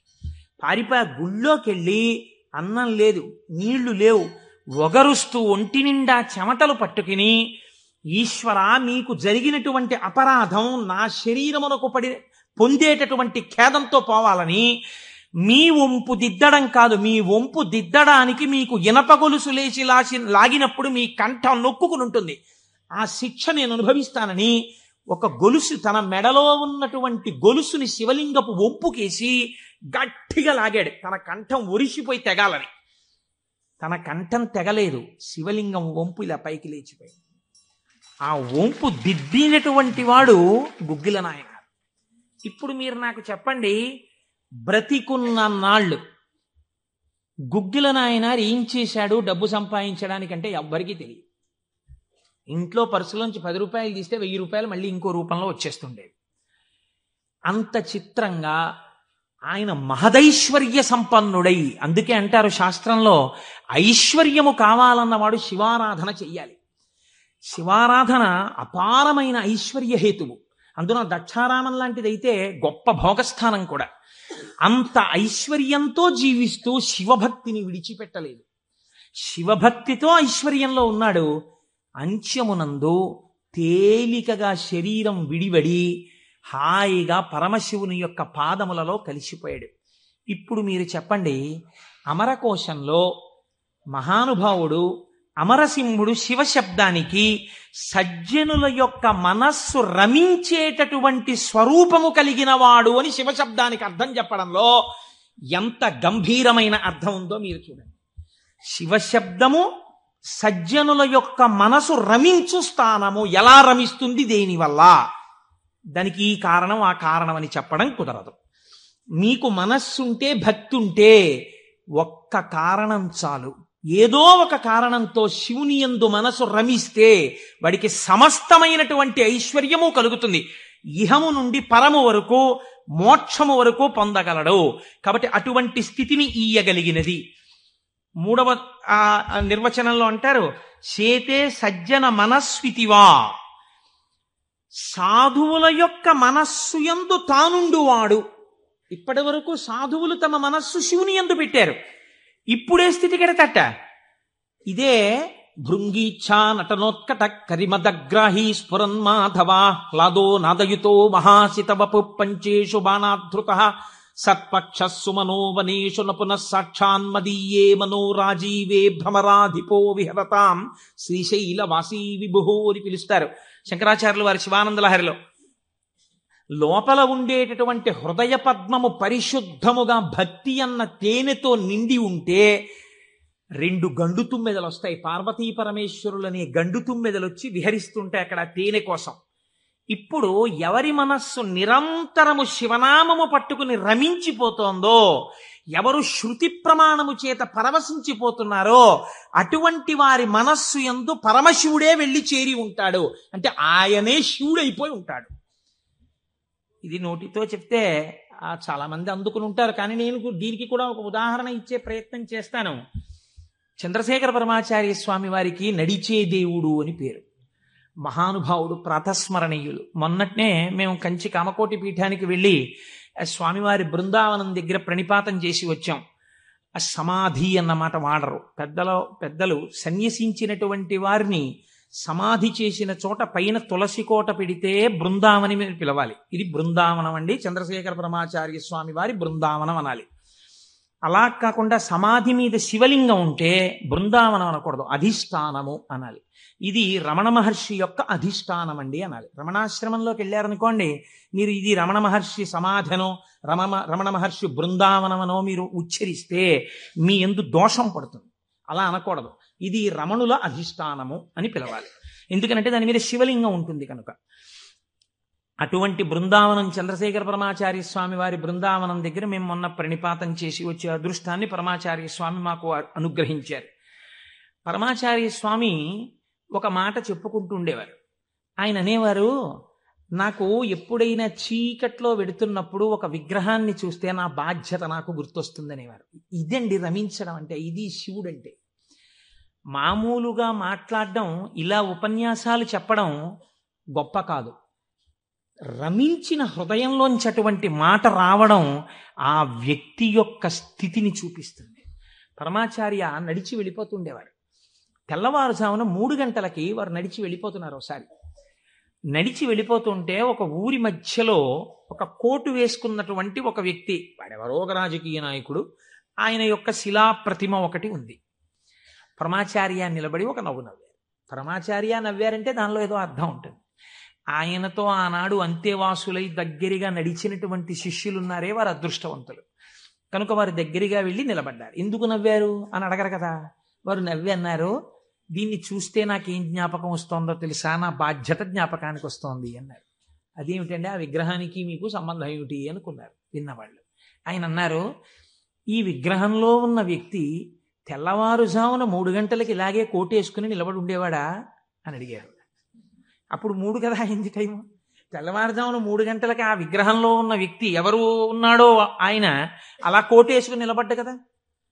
లేకపోతే బహుశः ఇప్పుడు మనం 3ంటికి చూసాం, ఈయన రాత్రి 1 గంటకు కూడా ఇలాగే కోటేసుకుని ఉండుంటాడు. అంటే రాత్రి 1 గంటకు కూడా ఈయన బతికున్న రోజుల్లో కోటేసుకుని ఉన్నాడా? లేడు. కానీ కోటేసుకున్నటువంటి వ్యక్తిని అందరూ చూశారు బయట. ఆయన బయటకు వచ్చినప్పుడు ఎక్కువగా కోటుతో బయటకు వచ్చేవాడు. కాబట్టి ఇప్పుడు ఆయన్ని చూడగానే రాత్రి చూసినా, పగలు చూసినా, ఉదయం చూసినా, సంధ్యవేళ చూసినా ఆయన జీవితంలో సాధించిన విషయాలు జ్ఞాపకానికి వచ్చి అందుకు ఆయనకి ఇటువంటి శిలాస్తూపం పెట్టారు అని జ్ఞాపకానికి వస్తుంది. నేనెవరో తెలుసా? పరమాచార్య చెప్పిన మాట. నేను కూడా ఇలా దండం పట్టుకుని కమండలం పట్టుకుని నడిచి వెళ్ళిపోతుంటే భారతదేశమునకు 4 చెరగుల మళ్లీ అవైదికమైన మతములు ప్రవేశించకుండా 4 పీఠములు పెట్టి చంద్రమౌళీశ్వరారాధన ఏర్పాటు చేసినటువంటి మహాపురుషుడైన శంకరాచార్య స్వామి వారి ప్రతిబింబంగా ఆ శిల తన జీవితాన్ని జ్ఞాపకం చేస్తే శంకరులని జ్ఞాపకం చేసి నడువడిని నేర్పడానికి ఈ రూపంతో మేం తిరుగుతున్నాం. మా నడువడి ఎంత జాగ్రత్తగా ఉండాలో చూడండి అని పరమాచార్య ఆ స్తూపాన్ని చూసి చెప్పుకున్నారు. ఎంత భక్తో చూడండి నిజంగా వారిది. వారు ఒకనాడు శ్రీశైలం వెళ్ళారు. వెళ్ళినప్పుడు హటకేశ్వరంలో శంకరాచార్య స్వామి వారు తపస్సు చేసినటువంటి ప్రదేశం ఉంది. వారు ఆ హటకేశ్వరం దగ్గరికి వెడుతూ ఆ తపస్సు చేసిన ప్రదేశం దగ్గరికి ఒక సంస్కృత పండితుడిని పిలిచి వారు సంస్కృతంలోనే మాట్లాడుతుండేవారు. ఆయన అన్నారు, చాలా కాలం మఠాన్ని నిర్వహించాను. 13 సంవత్సరాల ప్రాయంలో సన్యసించారు మహానుభావుడు. చాలా కాలం మఠాన్ని నిర్వహించాను. ఉత్తర పీఠాధిపతిని నిర్వహించాను. జయేంద్ర సరస్వతి స్వామి వారిని ఉత్తర పీఠాధిపతిని చేశాను. ఆయనకి కావలసినటువంటి పరిణితి ఏర్పాటు చేశాను. నాతో పాటు ఎన్నో ప్రదేశాలకి తీసుకెళ్లాను. మఠ నిర్వహణ యందు ఆయనకి కావలసినటువంటి శక్తియుక్తులను గరపాను. ఇంకా ఎంతకాలం ఆ మఠ నిర్వహణ చేస్తూ ఉండను? శంకర భగవత్పాదాచార్య స్వామి ఏ హటకేశ్వరంలో తపస్సు చేశారో నేను ఇంకిక్కడ ఉండిపోయి ఈ హటకేశ్వరంలోనే తపస్సు చేస్తూ ఉండిపోతాను. చాలు, జయేంద్ర సరస్వతి చూస్తారు, మిగిలినటువంటి మఠ వ్యవహారాలన్నీ అన్నారు. పరమాచార్య నోటి వెంట ఒకసారి ఒక మాట వస్తే వెనక్కి తిప్పడం అంత తేలిక. ఆనాడు వారు హటకేశ్వరంలో ఉండిపోకుండా ఎంత మందో వెళ్ళి బతిమాలితే వారు మన ఆంధ్రదేశానికి వచ్చి పర్యటన చేశారు. ఆ సమయంలో చూడండి, ఎంత మఠాధిపత్యం ఉన్నా, శంకరాచార్య స్వామి వారి పరంపరాగతమైనటువంటి పీఠానికి ఆధిపత్యంలో ఉన్నా, ఇలా అడుగేస్తే జగద్గురు చంద్రశేఖర పరమాచార్య స్వామి వస్తున్నారని రోడ్లకి ఇరుపక్కల కొన్ని వేల మంది నిలబడి నమస్కారాలు చేసి నీరాజనాలు ఇచ్చినా వారికి దానికన్నా హటకేశ్వరంలో కూర్చుని శ్రీశైల మల్లికార్జునుడి గురించి తపస్సు చేసుకోవడం, జపం చేసుకోవడం ఇష్టంగా అనిపించింది. అంటే ఎన్ని ఉన్నా మనస్సు ఏది కోరింది? ఆ శివుణ్ణి కోరింది, గురువులైన శంకరాచార్యుల వారిని కోరింది. అలా కోరింది కాబట్టే ఈనాటికి వారు నడిచే దేవుడయ్యారు. అందుకే ఈ శివమహాపురాణం చిట్ట చివర్లో బహుశः ఆంధ్రదేశంలోనే కని విని ఎరుగని రీతిలో పార్వతీ కళ్యాణం మనం చెయ్యబోతున్నాం కాకినాడ పట్టణంలో. కాకినాడ పట్టణం సువర్ణాక్షరాలతో లిఖింపబడిందండి. మనం అందరం కలిసి ఇక్కడి నుంచి కొన్ని వేల కార్డులు పోస్ట్ చేశాం తరిగొండ వెంగమాంబ గారి గురించి. అది తిరుమల తిరుపతి దేవస్థానంలో నిస్సందేహంగా కదలిక తీసుకొచ్చింది. కె విశ్వనాథ్ గారిని పిలిచి సదస్సు నిర్వహించి నాకు పేపర్ కటింగ్స్ వచ్చాయి తిరుపతి నుంచి. తరిగొండ వెంగమాంబ గారి బృందావనాన్ని సందర్శనీయ స్థలంగా తిరుమల తిరుపతి దేవస్థానం మార్చబోతోంది. మనం చేసినటువంటి ఒక మంచి పనికి వేసిన విత్తనం మనకి పేపర్లు అక్కర్లేదు, మన పేర్లు వెయ్యక్కర్లేదు. ఆచార్య స్వామి అన్నారు, నువ్వనుకున్నట్టు అక్కడ కృష్ణాలయం రాదు, మహాగణపతి దేవాలయం రాబోతోంది, మహాగణపతి దేవాలయం వస్తుందన్నారు. ఏ గుడి వచ్చింది? మహాగణపతి దేవాలయం వచ్చింది. ఆయన శివుడైపోయారు. ఆయన నోటి వెంట వచ్చిన మాట నిజమైపోయేది అంతే. ఆయన నిజం చెప్పడం కాదు, ఆయన చెప్పింది నిజం అవుతుంది. ఈ స్థితిని పొందడం, శివుడే ఆయన యందున్నాడు, తాను శివుడై ఉన్నాడు. ఎన్ని మెట్లెక్కుతున్నాడో చూడండి. ఇది తురీయావస్థ, 4వ అవస్థకి వెళ్ళిపోతారు. అందుకే పీఠాధిపతులు కనబడితే 4 నమస్కారాలు, తల్లిదండ్రులు కనబడితే 1 నమస్కారం, ఈశ్వరాలయంలో 3 నమస్కారాలు శాస్త్రం విధించింది. అది ఎందుకు చేయాలి, ఏ కారణమేమి, రేపటి రోజు నేను దాన్ని అనుసంధానం చేసే ప్రయత్నం చేస్తాను. అది కూడా శివ సంబంధమైన విషయమే అంతర్గతంగా వస్తుంది మీకు. కాబట్టి చూడండి, అందుచేత చేతే సజ్జన మనస్వితివా, సాధువుల యొక్క మనస్సులు తన యొక్క స్థానముగా చేరి ఉన్నవాడెవరో ఆయనకి శివ అని పేరు. అంటే అంత సులభుడై ఉన్నవాడు. శివం కళ్యాణం తద్యోగాద్వా. శివ అన్న శబ్దానికి అర్థమేమి?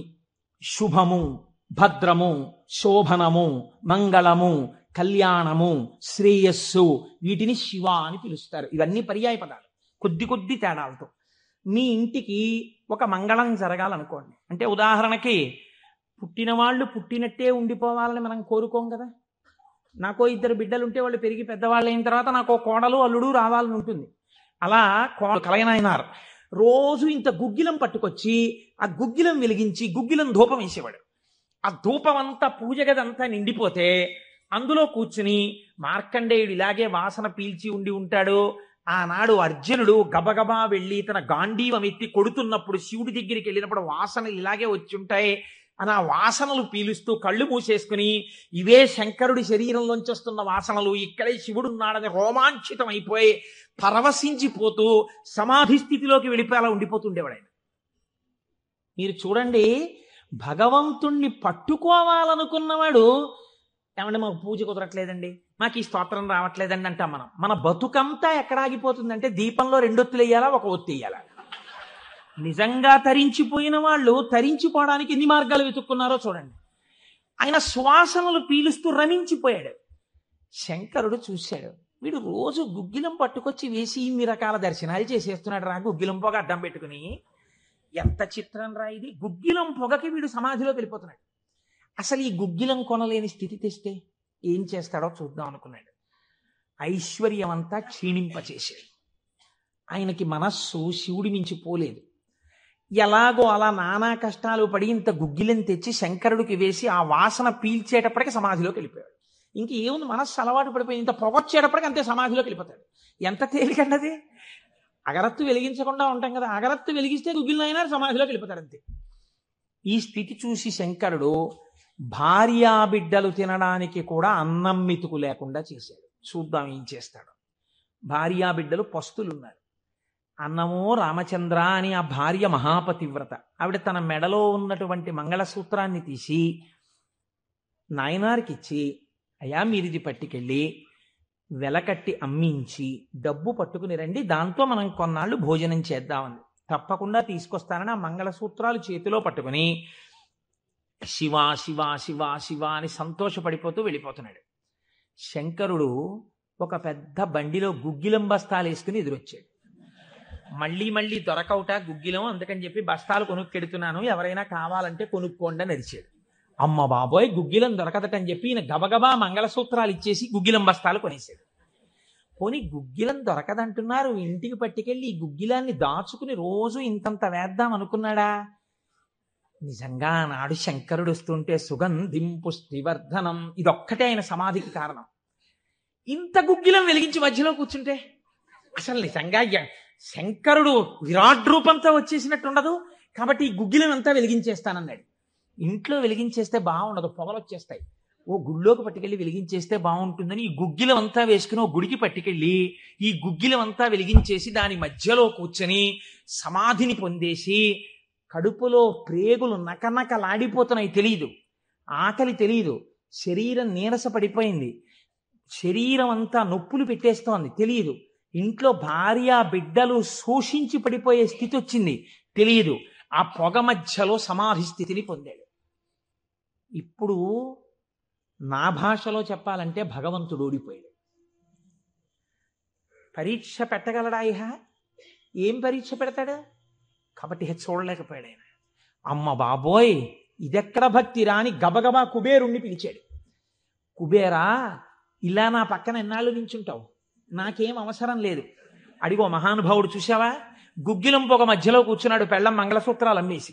వెంటనే వెళ్ళి ఆయన ఇంటిని బ్రహ్మాండమైనటువంటి అంతఃపురంగా మార్చేయి, భార్యకి బిడ్డలకి భూమండలంలో లేనంత ఐశ్వర్యాన్ని ఇచ్చేయి, ముందు ఉత్తరక్షణం వాళ్ళకి షడ్రశోపేతమైన భోజనం పెట్టు అనేటప్పటికి వాళ్ళ ఇల్లు మారిపోయింది, షడ్రశోపేతమైన భోజనం వచ్చింది. అయ్యో భర్త గారు ఎక్కడికి వెళ్ళారో అనుకుంటోంది ఆవిడ. అశరీరవాణి వినపడింది. అమ్మా, నీ భర్త భక్తి ముందు లొంగిపోయాడమ్మా, శంకరుడు మహదైశ్వర్యం ఇచ్చేశాడు నీకు. ఆయనో అన్నం తిందామన్న ఆలోచన లేదు, ఆ గుగ్గిలం పొగలో కూర్చునున్నాడు. ఇలాగా కూర్చునుంటే ఇప్పుడు ఎవరు మాట్లాడాలి, ఒరే నాన్న అన్నం తినరా అని. అమ్మా నాన్నగారు కోరుకున్న కోరికోటి ఉంది, నువ్వు ఎలా అయినా డాక్టర్ అయిపో. ఇంజక్షన్ చేసేశారు ఆ పిల్లకి. 3 ఏళ్ళు అయిపోయినా, 4 ఏళ్ళు అయిపోయినా, 21 ఏళ్ళు వచ్చేసినా, ఇప్పుడు నేను MBBS చదివితే రేపు పెళ్లి కొడుకు దొరుకుతాడా అని కూడా చూసుకోకుండా తల్లిదండ్రుల కోరిక తీర్చడం కోసమని వ్యగ్రతతో చదివేసిన పిల్లలా ఇప్పుడు ఆ తల్లిదండ్రులే వచ్చి చూసే అన్నం తినవే, అలా చదవకే ఆరోగ్యం పాడైపోతుంది అన్నట్టు ఎవడు పరీక్ష పెట్టాడో వాడే దిగొచ్చాడు. దిగొచ్చి ఎవడు ఆ త్రయంబకం నిజంగా సువాసన వచ్చి ఆనాడు మార్కండేయుడు బాహ్య స్మృతిని పొందాడు, ఈయన పొందలేదు, పొందకుండా కూర్చున్నాడు. ఇప్పుడు ఆ పరబ్రహ్మం ముట్టుకోవలసి వచ్చింది. ముట్టుకుని కదిపాడు. ఓయ్ కలయా కలయా అని పిలిచాడు.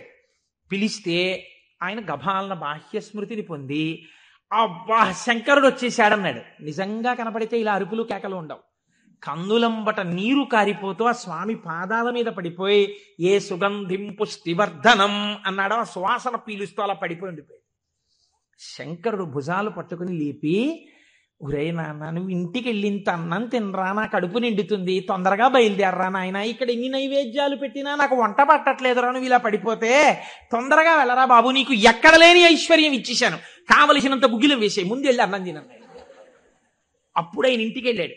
ఇంటికెళ్ళి షడ్రశోపేతమైనటువంటి భోజనాన్ని నాయనార్ స్వీకరించాడు. దీన్ని గుగ్గిల నాయనార్ అంటారు పెరియ పురాణంలో. ఎందుకంటే శివపురాణం చెప్పుకుంటూ నాయనార్ల చరిత్రని అనుసంధానం చేసి ఉత్తరాయణ పుణ్యకాలంలో నాయనార్ల గురించి వింటే పార్వతీ సహితుడైనటువంటి ఆ పరమశివుడు పొంగిపోయి పరవశించిపోతాడు. అందుకే లౌకికమైన ఉదాహరణలు మానేసి అవసరమైన చోట నాయనార్ల చరిత్రలే కలిపేద్దాం. ఇలా 63 మంది నాయనార్ల గురించి నేను చెప్పగలిగితే నా జన్మధన్యం అయిపోతుంది అని ఒక నాయనార్ని కలిపాను ఇవాళ. కనుక ఒకనాడు ఒక విచిత్రం జరిగింది. భక్తి అంటే ఎంత చిత్రంగా ఉంటుందో చూడండి. ఈ గుగ్గిల నాయనార్ జీవితంలోనే ఆ పక్కనే ఉన్నటువంటి రాజ్యంలో ఒక శివలింగం ఒకటి ఉంది. ఆ శివలింగం మొన్నను మేము కంచి వెళ్ళాం. కంచి వెళ్ళినప్పుడు శివలింగం ఇలా ఉంటుంది, గొట్టంలాగా కింద వెడల్పుగా ఉంటుంది, పైకి వెళ్ళే కొద్దీ సన్నగా ఉంటుంది. అటువంటి శివలింగం ఒకటి బాగా ఎత్తుగా ఉన్నటువంటి పీఠం మీద ఉంది. ఒక చిన్న పిల్ల ఆ శివలింగం దగ్గరికి వెళ్ళింది. అరమరిక తెలియని పిల్ల. ఆ పిల్ల వెళ్ళి చేతిలో ఒక తుమ్మి పువ్వు పట్టుకుని వెయ్యాలనుకుంది. ఆ పీఠం పట్టుకుంది, ఎగిరింది, ఎక్కింది, అందలేదు. ఆ పిల్ల ఏడుపు మొదలెట్టింది. ఏడుపు మొదలెట్టి, శివా శివా నువ్వు నాకు అందట్లేదు, పువ్వు ఎలా వేయనంది. శంకరుడు ఆ భక్తికి పరవశించిపోయాడు. ఇది భగవంతుడు దేనికి కట్టుబడతాడు? ఆ భక్తికి కట్టుబడతాడు. వెంటనే ఇలా ఉన్న శివలింగం ఇలా వంగిపోయింది. ఇలా వంగిపోతే ఆ పిల్లకేం తెలుసు శివలింగం వంగిపోయింది నా కోసం? అది చిన్నపిల్ల. పొంగిపోయి తప్పట్లు కొట్టేసి కాసేపు ఆడేసి 2 పువ్వులు వేసేసి వెళ్ళిపోయింది ఆ పిల్ల. మరునాడు యథాలాపంగా అనేక శివలింగాలు ఉంటుంటాయి కదా గుళ్ళో. ఈ శివలింగం వంగడంలో లోపలున్న శివలింగం కూడా వంగిపోయింది. అర్చక స్వామి చూసి భయపడిపోయాడు. ఇదేమిటి శివలింగం ఇలా వంగిపోయిందని మహారాజుకు తెలిసింది. ఇది ఏదో అరిష్టం జరుగుతుంది, శివలింగం వంగింది ఏమిటని భయపడ్డారు. ఈ శివలింగానికి వంపు దిద్దిలా పైకి తీయాలి. వాళ్ళకి ఉన్న తెలివితేటలు ఏమిటంటే ఈ వంగిపోయినటువంటి శివలింగానికి పెద్ద పెద్ద ఇనప గొలుసులేసి ఏనుగులకు కట్టి లాగించారు.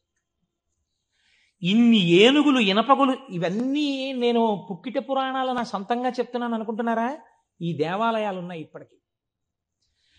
నా జీవితంలో ఈశ్వరుడు అనుగ్రహిస్తే ఎప్పటికైనా ఈ 63 నాయనార్ల శివాలయాలు దర్శనం చేయాలని నా కోరిక. ఈ వంగిపోయిన శివలింగాన్ని ఇనప గొలుసులో పెట్టి ఏనుగులు లాగుతుంటే గొలుసులు తెగిపోయాయి. శివలింగం వంపు దిద్దబడలేదు. ఇది ఎవరో గుగ్గిల్ నాయనారికి చెప్పారు. శివలింగం వంగిందిట, ఇనప గొలుసులేసి లాగుతున్నారట, లాగుతుంటే గొలుసులు తెగిపోతున్నాయిట. ఆయన ఎంత బాధపడిపోయి కింద పడి ఏడిచి దొల్లేశాడు. శంకరా, మీ కంఠానికి ఇనప గొలుసులేసి ఏనుగులతో లాగారా, ఎంత ఒరిసిపోయిందో ఆ కంఠమని. అంతే, విన్న చోటు నుంచే పరిగెత్తి పారిపోయాడు పక్క రాజ్యానికి. పారిపోయి గుళ్ళోకి వెళ్ళి అన్నం లేదు, నీళ్లు లేవు, ఒగరుస్తూ ఒంటి నిండా చెమటలు పట్టుకుని, ఈశ్వర, మీకు జరిగినటువంటి అపరాధం నా శరీరమునకు పొందేటటువంటి ఖేదంతో పోవాలని మీ వంపు దిద్దడం కాదు, మీ వంపు దిద్దడానికి మీకు ఇనప గొలుసు లేచి లాగినప్పుడు మీ కంఠం నొక్కుకుని ఉంటుంది, ఆ శిక్ష నేను అనుభవిస్తానని ఒక గొలుసు, తన మెడలో ఉన్నటువంటి గొలుసుని శివలింగపు వంపుకేసి గట్టిగా లాగాడు, తన కంఠం ఒరిసిపోయి తెగాలని. తన కంఠం తెగలేదు, శివలింగం వంపు ఇలా పైకి లేచిపోయింది. ఆ వంపు దిద్దినటువంటి వాడు గుగ్గిల నాయన. ఇప్పుడు మీరు నాకు చెప్పండి, బ్రతికున్న నాళ్ళు గుగ్గిల నాయనారు ఏం చేశాడు డబ్బు సంపాదించడానికంటే ఎవ్వరికీ తెలియదు. ఇంట్లో పర్సులోంచి 10 రూపాయలు తీస్తే 1000 రూపాయలు మళ్ళీ ఇంకో రూపంలో వచ్చేస్తుండేది. అంత చిత్రంగా ఆయన మహదైశ్వర్య సంపన్నుడై, అందుకే అంటారు శాస్త్రంలో, ఐశ్వర్యము కావాలన్నవాడు శివారాధన చెయ్యాలి. శివారాధన అపారమైన ఐశ్వర్య హేతువు. అందున దక్షారామం లాంటిదైతే గొప్ప భోగస్థానం కూడా. అంత ఐశ్వర్యంతో జీవిస్తూ శివభక్తిని విడిచిపెట్టలేదు. శివభక్తితో ఐశ్వర్యంలో ఉన్నాడు. అంత్యమునందు తేలికగా శరీరం విడిబడి హాయిగా పరమశివుని యొక్క పాదములలో కలిసిపోయాడు. ఇప్పుడు మీరు చెప్పండి, అమరకోశంలో మహానుభావుడు అమరసింహుడు శివశబ్దానికి సజ్జనుల యొక్క మనస్సు రమించేటటువంటి స్వరూపము కలిగిన వాడు అని శివశబ్దానికి అర్థం చెప్పడంలో ఎంత గంభీరమైన అర్థం ఉందో మీరు చూడండి. శివశబ్దము సజ్జనుల యొక్క మనసు రమించు స్థానము. ఎలా రమిస్తుంది, దేనివల్ల? దానికి ఈ కారణం ఆ కారణం అని చెప్పడం కుదరదు. మీకు మనస్సుంటే, భక్తి ఉంటే ఒక్క కారణం చాలు. ఏదో ఒక కారణంతో శివుని యందు మనసు రమిస్తే వాడికి సమస్తమైనటువంటి ఐశ్వర్యము కలుగుతుంది. ఇహము నుండి పరము వరకు, మోక్షము వరకు పొందగలడు. కాబట్టి అటువంటి స్థితిని ఇయ్యగలిగినది. 3వ నిర్వచనంలో అంటారు, చేతే సజ్జన మనస్వితివా. సాధువుల యొక్క మనస్సు యందు తానుండువాడు. ఇప్పటి వరకు సాధువులు తమ మనస్సు శివుని యందు పెట్టారు. ఇప్పుడే స్థితి కెడతట. ఇదే భృంగీచ్ఛా నటనోత్కట కరిమదగ్రాహీ స్ఫురన్మాధవా హ్లాదో నాదయుతో మహాసితవపు పంచేషు బాణాధృత సత్పక్షస్సు మనోవనేషు న పునః సాక్షాన్మదీయే మనోరాజీవే భ్రమరాధిపో విహరతాం శ్రీశైలవాసీ విభుహో అని పిలుస్తారు శంకరాచార్యులు వారి శివానందలహరిలో. లోపల ఉండేటటువంటి హృదయ పద్మము పరిశుద్ధముగా భక్తి అన్న తేనెతో నిండి ఉంటే 2 గండు తుమ్మెదలు వస్తాయి. పార్వతీ పరమేశ్వరులనే గండు తుమ్మెదలు వచ్చి విహరిస్తుంటాయి అక్కడ తేనె కోసం. ఇప్పుడు ఎవరి మనస్సు నిరంతరము శివనామము పట్టుకుని రమించిపోతోందో, ఎవరు శృతి ప్రమాణము చేత పరవశించిపోతున్నారో అటువంటి వారి మనస్సు యందు పరమశివుడే వెళ్ళి చేరి ఉంటాడు. అంటే ఆయనే శివుడైపోయి ఉంటాడు. ఇది నోటితో చెప్తే చాలా మంది అందుకుని ఉంటారు. కానీ నేను దీనికి కూడా ఒక ఉదాహరణ ఇచ్చే ప్రయత్నం చేస్తాను. చంద్రశేఖర పరమాచార్య స్వామి వారికి నడిచే దేవుడు అని పేరు. మహానుభావుడు, ప్రాతస్మరణీయులు. మొన్నట్నే మేము కంచి కామకోటి పీఠానికి వెళ్ళి స్వామివారి బృందావనం దగ్గర ప్రణిపాతం చేసి వచ్చాం. ఆ సమాధి అన్నమాట వాడరు పెద్దలు సన్యసించినటువంటి వారిని సమాధి చేసిన చోట పైన తులసి కోట పెడితే బృందావనం అని పిలవాలి. ఇది బృందావనం అండి, చంద్రశేఖర పరమాచార్య స్వామి వారి బృందావనం అనాలి. అలా కాకుండా సమాధి మీద శివలింగం ఉంటే బృందావనం అనకూడదు, అధిష్టానము అనాలి. ఇది రమణ మహర్షి యొక్క అధిష్టానం అండి అనాలి. రమణాశ్రమంలోకి వెళ్ళారనుకోండి, మీరు ఇది రమణ మహర్షి సమాధనో రమణ మహర్షి బృందావనమనో మీరు ఉచ్చరిస్తే మీ యందు దోషం పడుతుంది. అలా అనకూడదు. ఇది రమణుల అధిష్టానము అని పిలవాలి. ఎందుకంటే దాని మీద శివలింగం ఉంటుంది కనుక. అటువంటి బృందావనం చంద్రశేఖర పరమాచార్య స్వామి వారి బృందావనం దగ్గర మేము మొన్న ప్రణిపాతం చేసి వచ్చే అదృష్టాన్ని పరమాచార్య స్వామి మాకు అనుగ్రహించారు. పరమాచార్య స్వామి ఒక మాట చెప్పుకుంటూ ఉండేవారు. ఆయన అనేవారు, నాకు ఎప్పుడైనా చీకట్లో వెడుతున్నప్పుడు ఒక విగ్రహాన్ని చూస్తే నా బాధ్యత నాకు గుర్తొస్తుందనేవారు. ఇదండి రమించడం అంటే, ఇది శివుడు అంటే. మామూలుగా మాట్లాడడం, ఇలా ఉపన్యాసాలు చెప్పడం గొప్ప కాదు. రమించిన హృదయంలోంచి అటువంటి మాట రావడం ఆ వ్యక్తి యొక్క స్థితిని చూపిస్తుంది. పరమాచార్య నడిచి వెళ్ళిపోతుండేవారు. తెల్లవారుజామున 3 గంటలకి వారు నడిచి వెళ్ళిపోతున్నారు. ఒకసారి నడిచి వెళ్ళిపోతుంటే ఒక ఊరి మధ్యలో ఒక కోటు వేసుకున్నటువంటి ఒక వ్యక్తి, వాడెవరో ఒక రాజకీయ నాయకుడు, ఆయన యొక్క శిలా ప్రతిమ ఒకటి ఉంది. పరమాచార్య నిలబడి ఒక నవ్వు నవ్వారు. పరమాచార్య నవ్వారంటే దానిలో ఏదో అర్థం ఉంటుంది. ఆయనతో ఆనాడు అంతేవాసులై దగ్గరగా నడిచినటువంటి శిష్యులున్నారే, వారు అదృష్టవంతులు కనుక వారు దగ్గరగా వెళ్ళి నిలబడ్డారు. ఎందుకు నవ్వారు అని అడగరు కదా. వారు నవ్వి అన్నారు, దీన్ని చూస్తే నాకేం జ్ఞాపకం వస్తుందో తెలుసా, నా బాధ్యత జ్ఞాపకానికి వస్తోంది అన్నారు. అదేమిటంటే, ఆ విగ్రహానికి మీకు సంబంధం ఏమిటి అనుకున్నారు విన్నవాళ్ళు. ఆయన అన్నారు, ఈ విగ్రహంలో ఉన్న వ్యక్తి తెల్లవారుజామున 3 గంటలకి ఇలాగే కోటేసుకుని నిలబడి ఉండేవాడా అని అడిగారు. అప్పుడు 3 కదా అయింది టైము. తెల్లవారుజామున 3 గంటలకి ఆ విగ్రహంలో ఉన్న వ్యక్తి ఎవరు ఉన్నాడో ఆయన అలా కోటేసుకుని నిలబడ్డ కదా. లేకపోతే బహుశः ఇప్పుడు మనం 3ంటికి చూసాం, ఈయన రాత్రి 1 గంటకు కూడా ఇలాగే కోటేసుకుని ఉండుంటాడు. అంటే రాత్రి 1 గంటకు కూడా ఈయన బతికున్న రోజుల్లో కోటేసుకుని ఉన్నాడా? లేడు. కానీ కోటేసుకున్నటువంటి వ్యక్తిని అందరూ చూశారు బయట. ఆయన బయటికి వచ్చినప్పుడు ఎక్కువగా కోటుతో బయటికి వచ్చేవాడు. కాబట్టి ఇప్పుడు ఆయన్ని చూడగానే రాత్రి చూసినా, పగలు చూసినా, ఉదయం చూసినా, సంధ్యవేళ చూసినా ఆయన జీవితంలో సాధించిన విషయాలు జ్ఞాపకానికి వచ్చి, అందుకు ఆయనకి ఇటువంటి శిలాస్తూపం పెట్టారు అని జ్ఞాపకానికి వస్తుంది. నేనెవరో తెలుసా?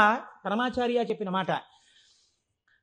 నేను కూడా ఇలా దండం పట్టుకుని, కమండలం పట్టుకుని నడిచి వెళ్ళిపోతుంటే, భారతదేశమునకు 4 చెరగుల మళ్లీ అవైదికమైన మతములు ప్రవేశించకుండా 4 పీఠములు పెట్టి చంద్రమౌళీశ్వరారాధన ఏర్పాటు చేసినటువంటి మహాపురుషుడైన శంకరాచార్య స్వామి వారి ప్రతిబింబంగా ఆ శిల తన జీవితాన్ని జ్ఞాపకం చేస్తే, శంకరులని జ్ఞాపకం చేసి నడుబడిని నేర్పడానికి ఈ రూపంతో మేం తిరుగుతున్నాం. మా నడుబడి ఎంత జాగ్రత్తగా ఉండాలో చూడండి అని పరమాచార్య ఆ స్తూపాన్ని చూసి చెప్పుకున్నారు. ఎంత భక్తో చూడండి నిజంగా వారిది. వారు ఒకనాడు శ్రీశైలం వెళ్ళారు. వెళ్ళినప్పుడు హటకేశ్వరంలో శంకరాచార్య స్వామి వారు తపస్సు చేసినటువంటి ప్రదేశం ఉంది. వారు ఆ హటకేశ్వరం దగ్గరికి వెడుతూ ఆ తపస్సు చేసిన ప్రదేశం దగ్గరికి ఒక సంస్కృత పండితుడిని పిలిచి వారు సంస్కృతంలోనే మాట్లాడుతుండేవారు. ఆయన అన్నారు, చాలా కాలం మఠాన్ని నిర్వహించాను. 13 సంవత్సరాల ప్రాయంలో సన్యసించారు మహానుభావుడు. చాలా కాలం మఠాన్ని నిర్వహించాను. ఉత్తర పీఠాధిపతిని నిర్వహించాను. జయేంద్ర సరస్వతి స్వామి వారిని ఉత్తర పీఠాధిపతిని చేశాను. ఆయనకి కావలసినటువంటి పరిణితి ఏర్పాటు చేశాను. నాతో పాటు ఎన్నో ప్రదేశాలకి తీసుకెళ్లాను. మఠ నిర్వహణ యందు ఆయనకి కావలసినటువంటి శక్తియుక్తులను గరపాను. ఇంకా ఎంతకాలం ఆ మఠ నిర్వహణ చేస్తూ ఉండను? శంకర భగవత్పాదాచార్య స్వామి ఏ హటకేశ్వరంలో తపస్సు చేశారో నేను ఇంకిక్కడ ఉండిపోయి ఈ హటకేశ్వరంలోనే తపస్సు చేస్తూ ఉండిపోతాను. చాలు, జయేంద్ర సరస్వతి చూస్తారు మిగిలినటువంటి మఠ వ్యవహారాలన్నీ అన్నారు. పరమాచార్య నోటి వెంట ఒకసారి ఒక మాట వస్తే వెనక్కి తిప్పడం అంత తేలిక. ఆనాడు వారు హటకేశ్వరంలో ఉండిపోకుండా ఎంత మందో వెళ్ళి బతిమాలితే వారు మన ఆంధ్రదేశానికి వచ్చి పర్యటన చేశారు. ఆ సమయంలో చూడండి, ఎంత మఠాధిపత్యం ఉన్నా, శంకరాచార్య స్వామి వారి పరంపరాగతమైనటువంటి పీఠానికి ఆధిపత్యంలో ఉన్నా, ఇలా అడుగేస్తే జగద్గురు చంద్రశేఖర పరమాచార్య స్వామి వస్తున్నారని రోడ్లకి ఇరుపక్కల కొన్ని వేల మంది నిలబడి నమస్కారాలు చేసి నీరాజనాలు ఇచ్చినా వారికి దానికన్నా హటకేశ్వరంలో కూర్చుని శ్రీశైల మల్లికార్జునుడి గురించి తపస్సు చేసుకోవడం, జపం చేసుకోవడం ఇష్టంగా అనిపించింది. అంటే ఎన్ని ఉన్నా మనస్సు ఏది కోరింది? ఆ శివుణ్ణి కోరింది, గురువులైన శంకరాచార్యుల వారిని కోరింది. అలా కోరింది కాబట్టే ఈనాటికి వారు నడిచే దేవుడయ్యారు. అందుకే ఈ శివమహాపురాణం చిట్ట చివర్లో బహుశः ఆంధ్రదేశంలోనే కని విని ఎరుగని రీతిలో పార్వతీ కళ్యాణం మనం చెయ్యబోతున్నాం కాకినాడ పట్టణంలో. కాకినాడ పట్టణం సువర్ణాక్షరాలతో లిఖింపబడిందండి. మనం అందరం కలిసి ఇక్కడి నుంచి కొన్ని వేల కార్డులు పోస్ట్ చేశాను తరిగొండ వెంగమాంబ గారి గురించి. అది తిరుమల తిరుపతి దేవస్థానంలో నిస్సందేహంగా కదలిక తీసుకొచ్చింది. కె విశ్వనాథ్ గారిని పిలిచి సదస్సు నిర్వహించి నాకు పేపర్ కటింగ్స్ వచ్చాయి తిరుపతి నుంచి. తరిగొండ వెంగమాంబ గారి బృందావనాన్ని సందర్శనీయ స్థలంగా తిరుమల తిరుపతి దేవస్థానం మార్చబోతోంది. మనం చేసినటువంటి ఒక మంచి పనికి వేసిన విత్తనం మనకి పేపర్లు అక్కర్లేదు, మన పేర్లు వెయ్యక్కర్లేదో, ఎవడి నామస్మరణ వలన కేవలము శుభమే జరుగుతుందో వాడిని శివ అని పిలిచారు. మీకు నేను ఒక దేవాలయ ప్రాంగణంలో శివమహాపురాణ ప్రవచన సందర్భంలో మీకు ఒక విషయం విజ్ఞాపన చేస్తున్నాను. ఇది పరమసత్యం, అబద్ధాలు చెప్పుకోవలసిన దౌర్భాగ్యం నాకు లేదు.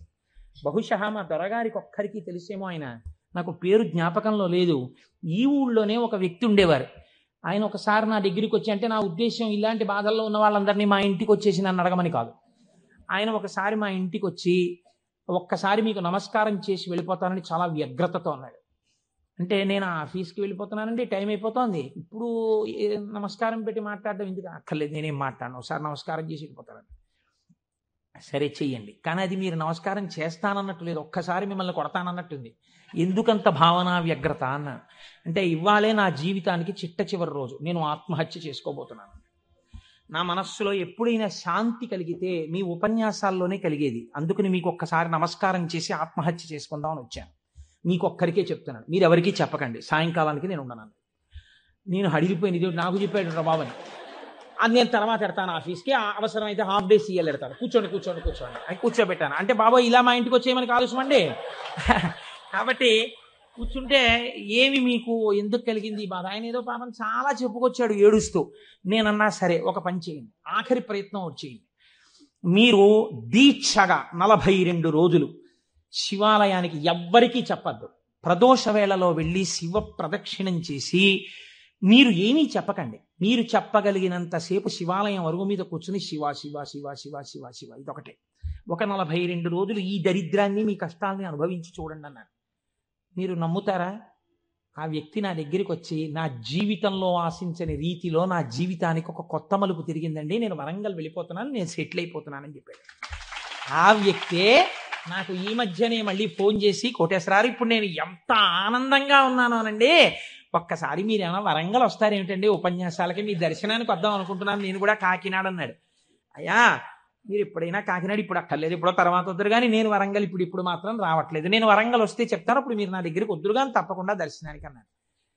కళ్యాణి అందులో అంటారే, ఏతి జీవంతిమానందో నరం వర్ష శతాదపి అంటుంది సుందరకాండ. 100 ఏళ్ళు బతికిన వాడు శుభాన్ని చూస్తాడు.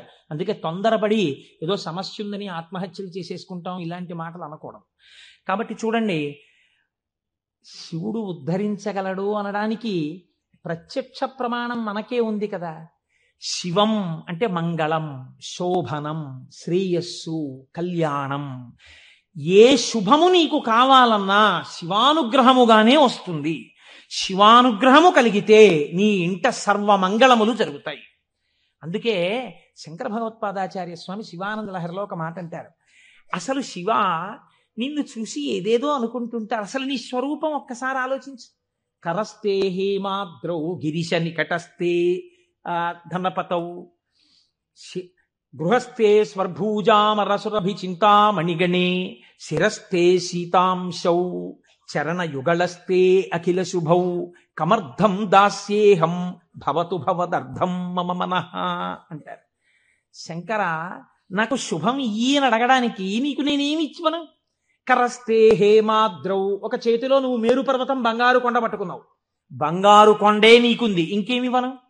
గిరిశ నికటస్తే ధనపతౌ, గిరిశ ఓ శంకర, నీ పక్కన నవనిధులకు అధిపతి అయిన కుబేరుడు ఇలా నిలబడ్డాడు. నువ్వు ఎప్పుడు కుబేరా కొంచెం ఏమైనా 2 రూపాయలన్నాయేంటి అనలేదు. ఆయనే ఎప్పుడు ఏమైనా అడుగుతావేమోనని ఇలా నిలబడ్డా, ఆయన కోరిక తీరలేదు. గిరిశ నికటస్తే ధనపతౌ, కుబేరుడు నీ పక్కన ఉన్నాడు. గృహస్థే స్వర్భూజామరసురభి చింతామణిగణే, నీ ఇంట కల్పవృక్షాలు, కామధేనువులు, చింతామణులు రాసులు పోసి ఉన్నాయి. ఎన్ని కామధేనువులో, ఎన్ని కల్పవృక్షాలో, చింతామణులతో గోడలు కట్టారు నీ ఇంట్లో.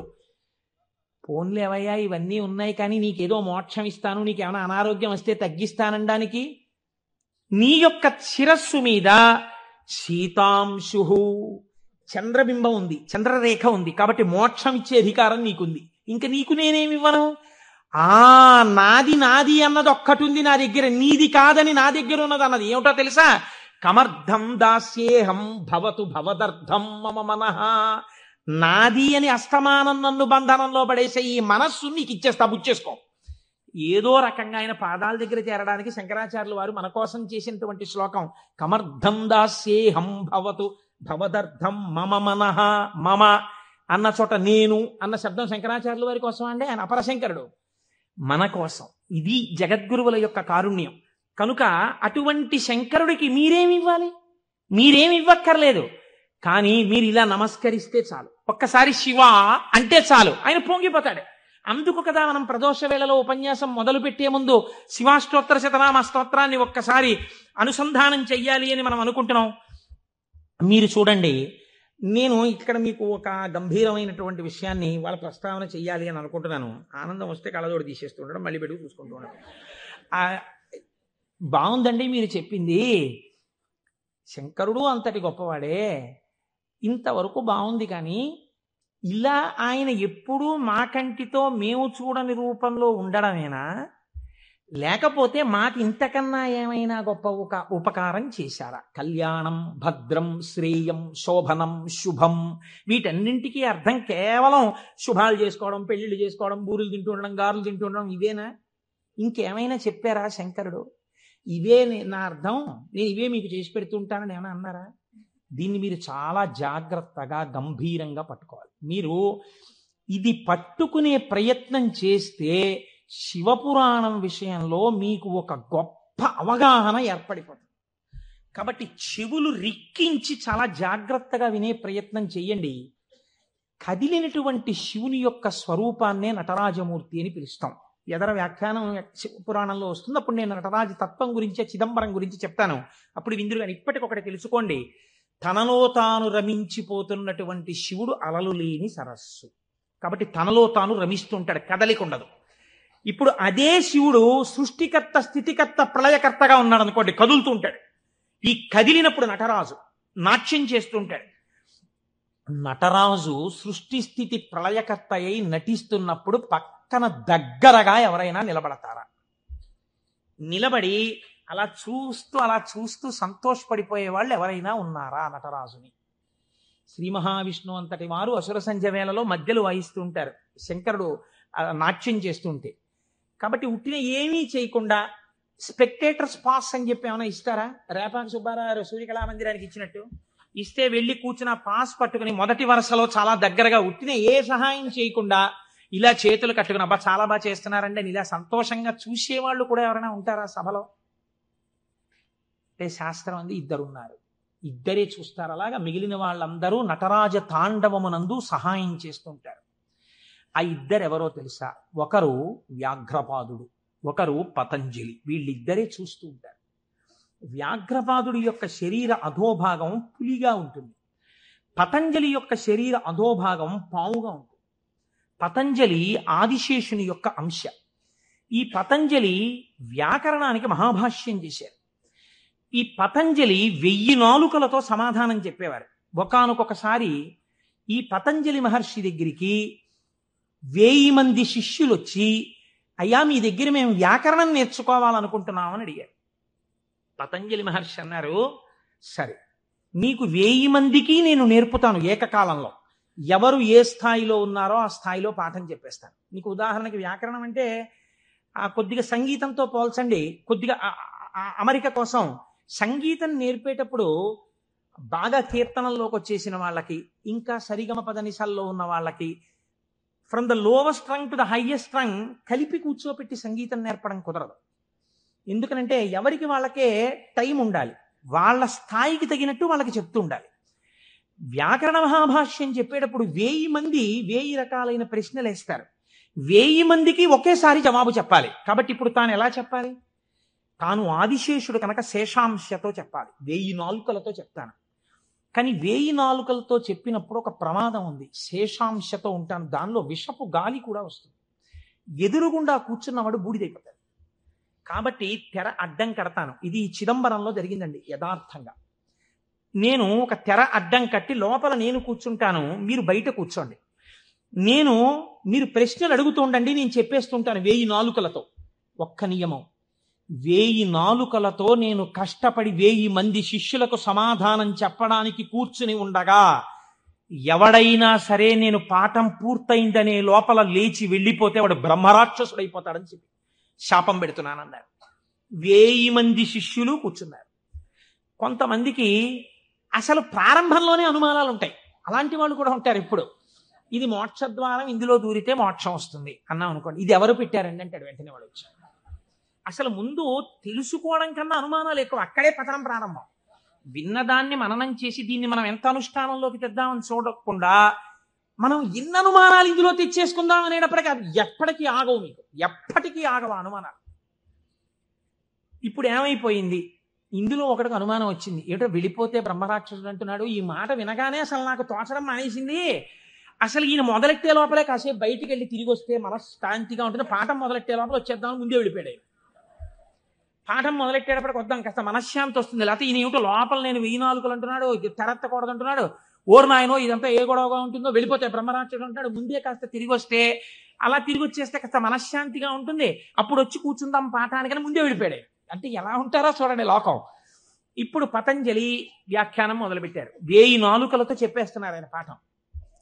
ఒక ఆయనకు అనుమానం వచ్చింది. ఏమిట్రా 1000 మంది అడుగుతున్నాం, 1000 మందికి చెప్పేస్తున్నాడు సమాధానాలు, ఎలా చెప్తున్నాడు రా ఈయన? తెర అడ్డం కట్టాడు, నేను చెప్తాను లేండి అన్నాడు. నిజంగా అసలు ఎలా చెప్పగలుగుతున్నాడో ఒక్కసారి చూద్దామని. చూడండి, సేవ చేస్తున్నారు పరమాత్మకి అని తెరడ్డం పెడితే ముందు వరుసలో కూర్చున్నవాడు తెరెత్తి చూస్తుంటాడు. ఎంత తప్పది అంటే అది కూడా భక్తి. కాబట్టి అలా ఆ పతంజలి అటు కూర్చుని ఉండగా ఒక శిష్యుడు ఏం చేశాడంటే మెల్లిగా తెరెత్తాడు. తెరెత్తి చూశాడు. చూసేటప్పటికి విషపు గాలి వాడు ఒక్కడి మీదకే పెడుతుందా? ఈ 999 మంది బూడిదైపోయారు. అట్నుంచి ప్రశ్న ఆగిపోయింది. ఆగిపోగానే పతంజలికి అనుమానం వచ్చింది. ఏదో జరిగిందని ఆయన పాఠం ఆపి లేపి తెర తీసి చూశారు. బూడిద రాసులు ఉన్నాయి. అరేరే చచ్చిపోయారా 1000 మంది అనుకున్నారు. ఇంతలో పాఠం వినడానికి కొంచెం మనశ్శాంతితో వద్దామన్నవాడు వచ్చాడు. నువ్వు ఎక్కడికి వెళ్ళావురా అని అడిగాడు ఆయన. అది నేను చెప్తాను కానీ వీళ్ళు ఏంటంటే 999 బూడిద కుప్పలు ఏమిటండి అన్నాడు వాడు. వాడు బుర్ర మరీ పాడైపోయాడు. ఆయన అన్నారు, కంగారు పడకు, నేను ముందే చెప్పాను కదా తెరెత్తద్దని. ఎవడో ఎత్తాడు, బూడిదైపోయారు. నువ్వు మాత్రం ఒక్క శిష్యుడు మిగిలావురా, మీకు 1000 మందికి పాఠం చెప్తానన్నాను, కనీసం ఒక్కడే మిగిలావు, నీకు చెప్తాను పాఠం అన్నారు. వాడు హడిలిపోయాడు. అయ్యి బాబోయ్ పాఠమే అది. ఇప్పుడు పతంజలి అన్నారు, నీకేం చెప్పను, కంగారు పడకు, నీకు నేను అనుగ్రహించేస్తున్నాను, నీకు వ్యాకరణం అంతా భాషించేసింది, నీకు వచ్చేసింది వ్యాకరణ భాష. వింధ్య పర్వత శిఖరాల దగ్గర నిలబడ్డాడు. వింధ్య పర్వతానికి కిందకి దక్షిణ దేశం, పైకి ఉత్తర దేశం. పూర్వం ఔత్తరాహులు అంటే ఉత్తర దేశంలో వాళ్ళు వ్యాకరణం నేర్చుకోవడానికి దక్షిణానికి చిదంబరం వెళ్ళేవారు. చిదంబరం నుంచి ఉత్తరం పాటలీపుత్రానికి వెళ్తుండేవారు. అవంతి వెళ్ళడం కూడా ఉండేది, ఉజ్జయిని. కాబట్టి ఆయన అక్కడ కూర్చుని పోయారు. పెద్ద రావి చెట్టు ఎక్కి కూర్చున్నాడు. బ్రహ్మరాక్షసుడు కదా, బాగా వ్యాకరణం వచ్చింది. అందుకని ఇటుగా వస్తున్న వాళ్ళని ఆపేవాడు.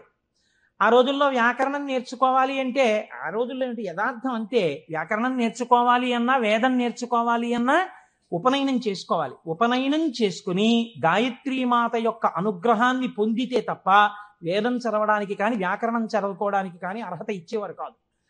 కాబట్టి ఇప్పుడు ఈయన ఉపనయనం అయిపోయినటువంటి బ్రహ్మచారులు ఎవరైనా వ్యాకరణం నేర్చుకోవడానికి ఎడుతుంటే వాళ్ళని ఆపుతుండేవాడు.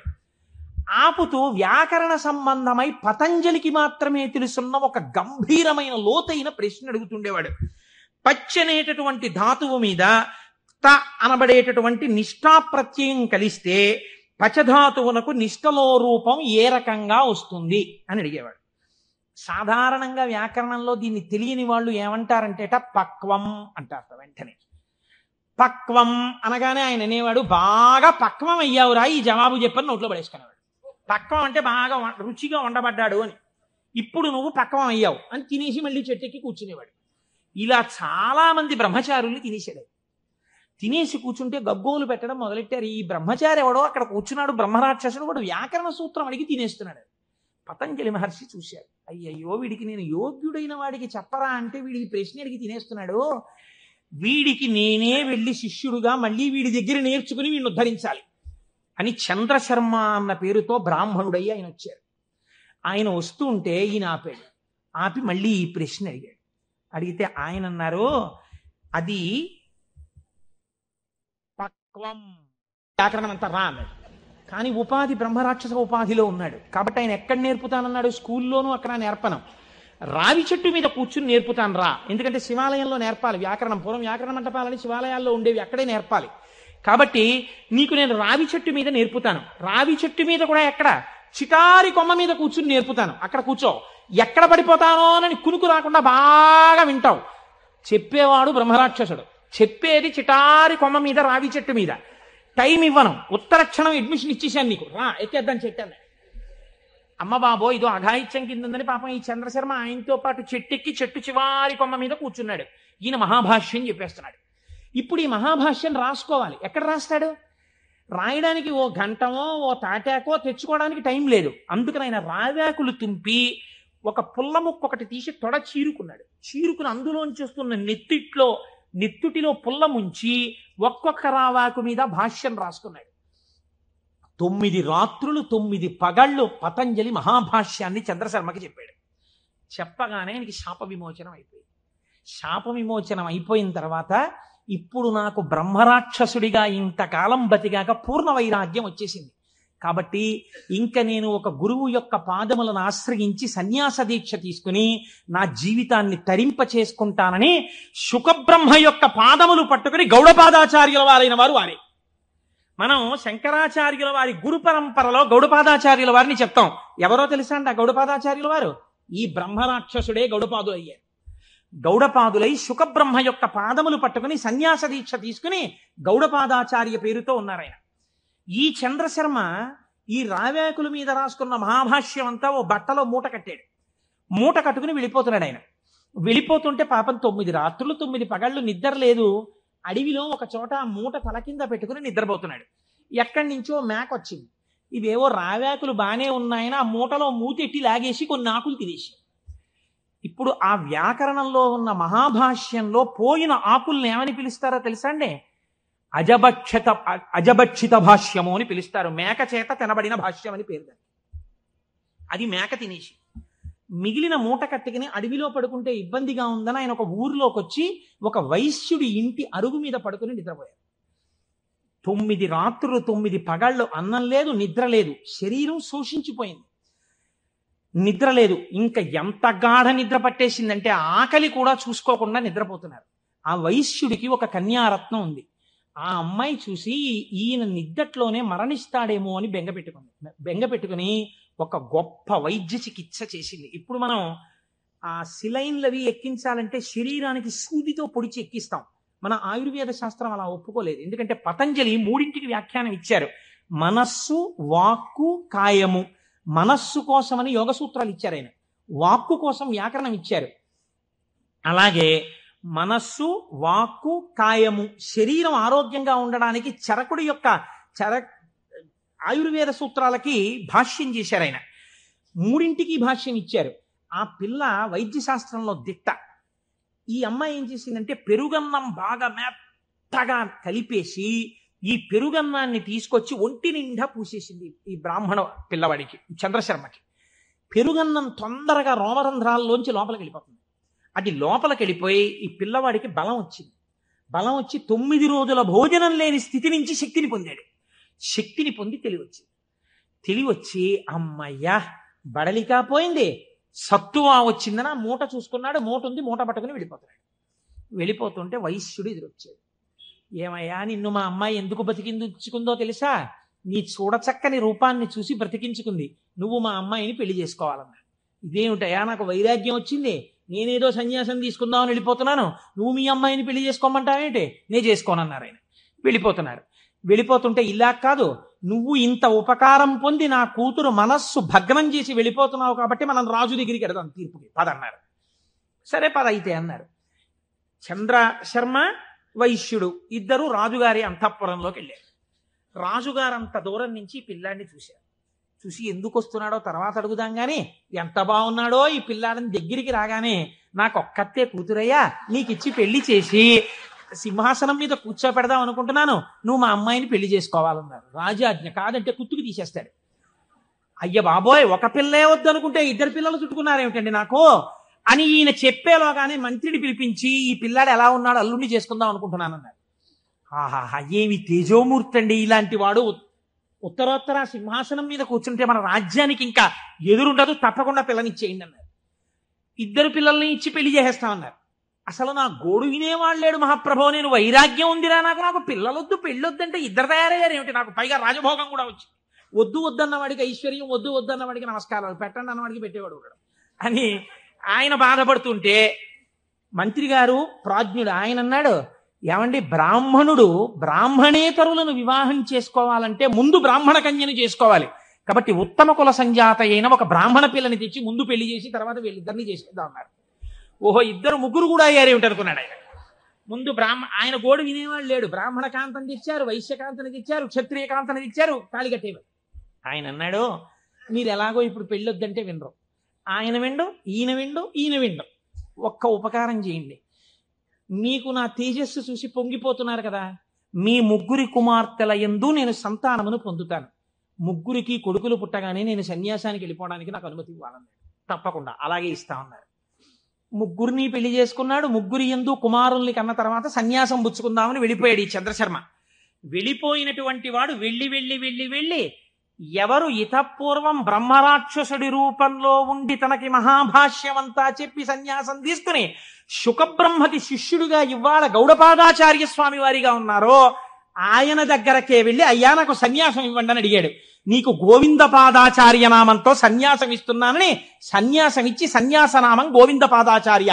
ఆయనకి సన్యాసం ఇచ్చి ఒక మాట చెప్పారు, నువ్వు నర్మదా నదీ తీరంలో ఈ రావి చెట్టు దగ్గర ఈ గుహలోనే కూర్చో. రాబోయే కాలంలో భారతదేశంలో 72 అవైదికమైన మతములు ప్రవేశిస్తాయి. 72 అవైదికమైన మతములను తన వాగ్ఝరితో కొట్టిపారయ్యగలిగినటువంటి ఒక మహాపురుషుడిగా పరమశివుడే శంకరాచార్య స్వామిగా ఆవిర్భవించబోతున్నాడు. ఆ శంకరాచార్యుల వారికి సన్యాసనామాన్ని ఇచ్చి తత్వోపదేశం చెయ్యడానికి నువ్వు గురువుగా ఉండు అని కూర్చోబెట్టారు. ఆ చంద్రశర్మే గోవిందపాదాచార్య స్వామి. ఆ గోవిందపాదాచార్య స్వామి శిష్యులే మన శంకర భగవత్పాదాచార్య స్వామి. ఇది గౌడపాద, గోవిందపాదాచార్య, శంకరాచార్య గురు పరంపర. శివమహాపురాణ ప్రారంభం చేస్తూ ఇలాంటి పరంపరని ఒక్కసారి ఉత్తరాయణంలో అసుర సంధ్య వేళలో వింటే చాలు ఎంత పొంగిపోతాడో శంకరుడు. కనుక ఇప్పుడు ఆయన కాలడిలో జన్మించాడు మహానుభావుడు. ఆ శంకరాచార్య స్వామి వారి జన్మ రహస్యాన్ని గురించి ఎప్పుడైనా మనం త్రిపుర సుందరి అమ్మవారి ఊళ్ళో మళ్ళీ శంకరాచార్య స్వామి వారికి వైశాఖ శుక్ల పంచమి నాడు చేస్తాం కదా ఉత్సవం, అప్పుడు చెప్తాను దాని గురించినటువంటి విశేషాలు. ఇప్పుడు చెప్తే కుదరదు మహాప్రభో. ఆయన భారతదేశపు నలుచెరగుల పాదచారి అయి 3 మాటలు తిరిగారు. 72 అవైదికమైనటువంటి మతములను శృతి ప్రమాణమైన తన వాగ్ఝరితో కొట్టిపారేశారు, చిమ్మేశారు.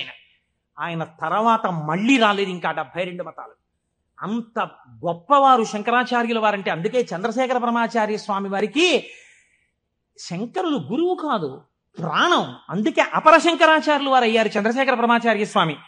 అటువంటి మహాపురుషుడై దిగ్విజయ యాత్ర చేసి శృతి ప్రమాణమైన అద్వైత సిద్ధాంతాన్ని ఆవిష్కరించి మనందరినీ ఉద్ధరించినటువంటి వారిగా శంకరులు వచ్చారు. మీరు చూడండి, ఇప్పుడు మనం శివనామము మళ్ళీ మొదటికి వెళ్ళండి. ఎక్కడికి వెళ్ళాలి? అమరకోశంలో శివనామమునకు చెప్పినటువంటి వ్యాఖ్యానములో శివుణ్ణి ఏ రకంగానైనా పట్టుకుంటే మిమ్మల్ని ఉద్ధరించగలడు దగ్గర నుంచి శ్రేయం, మంగళం, కళ్యాణం, భద్రం, శ్రేయస్సు, శోభనం, ఇవి కేవల మంగళములేనా ఇంకేమన్నా ఉన్నాయా దగ్గరికి వెళ్ళండి. అందుకు తీసుకొచ్చాను దీన్ని. ఇప్పుడు ఇక్కడి నుంచి అక్కడికి వెళ్ళండి. మళ్ళీ ఒక్కసారి వెడితే మీకు ఈ శివనామమును ఎక్కడ దాచారు? శివనామము పంచాక్షరిగా కదండి ఉంది. నమశివాయ అని పంచాక్షరి.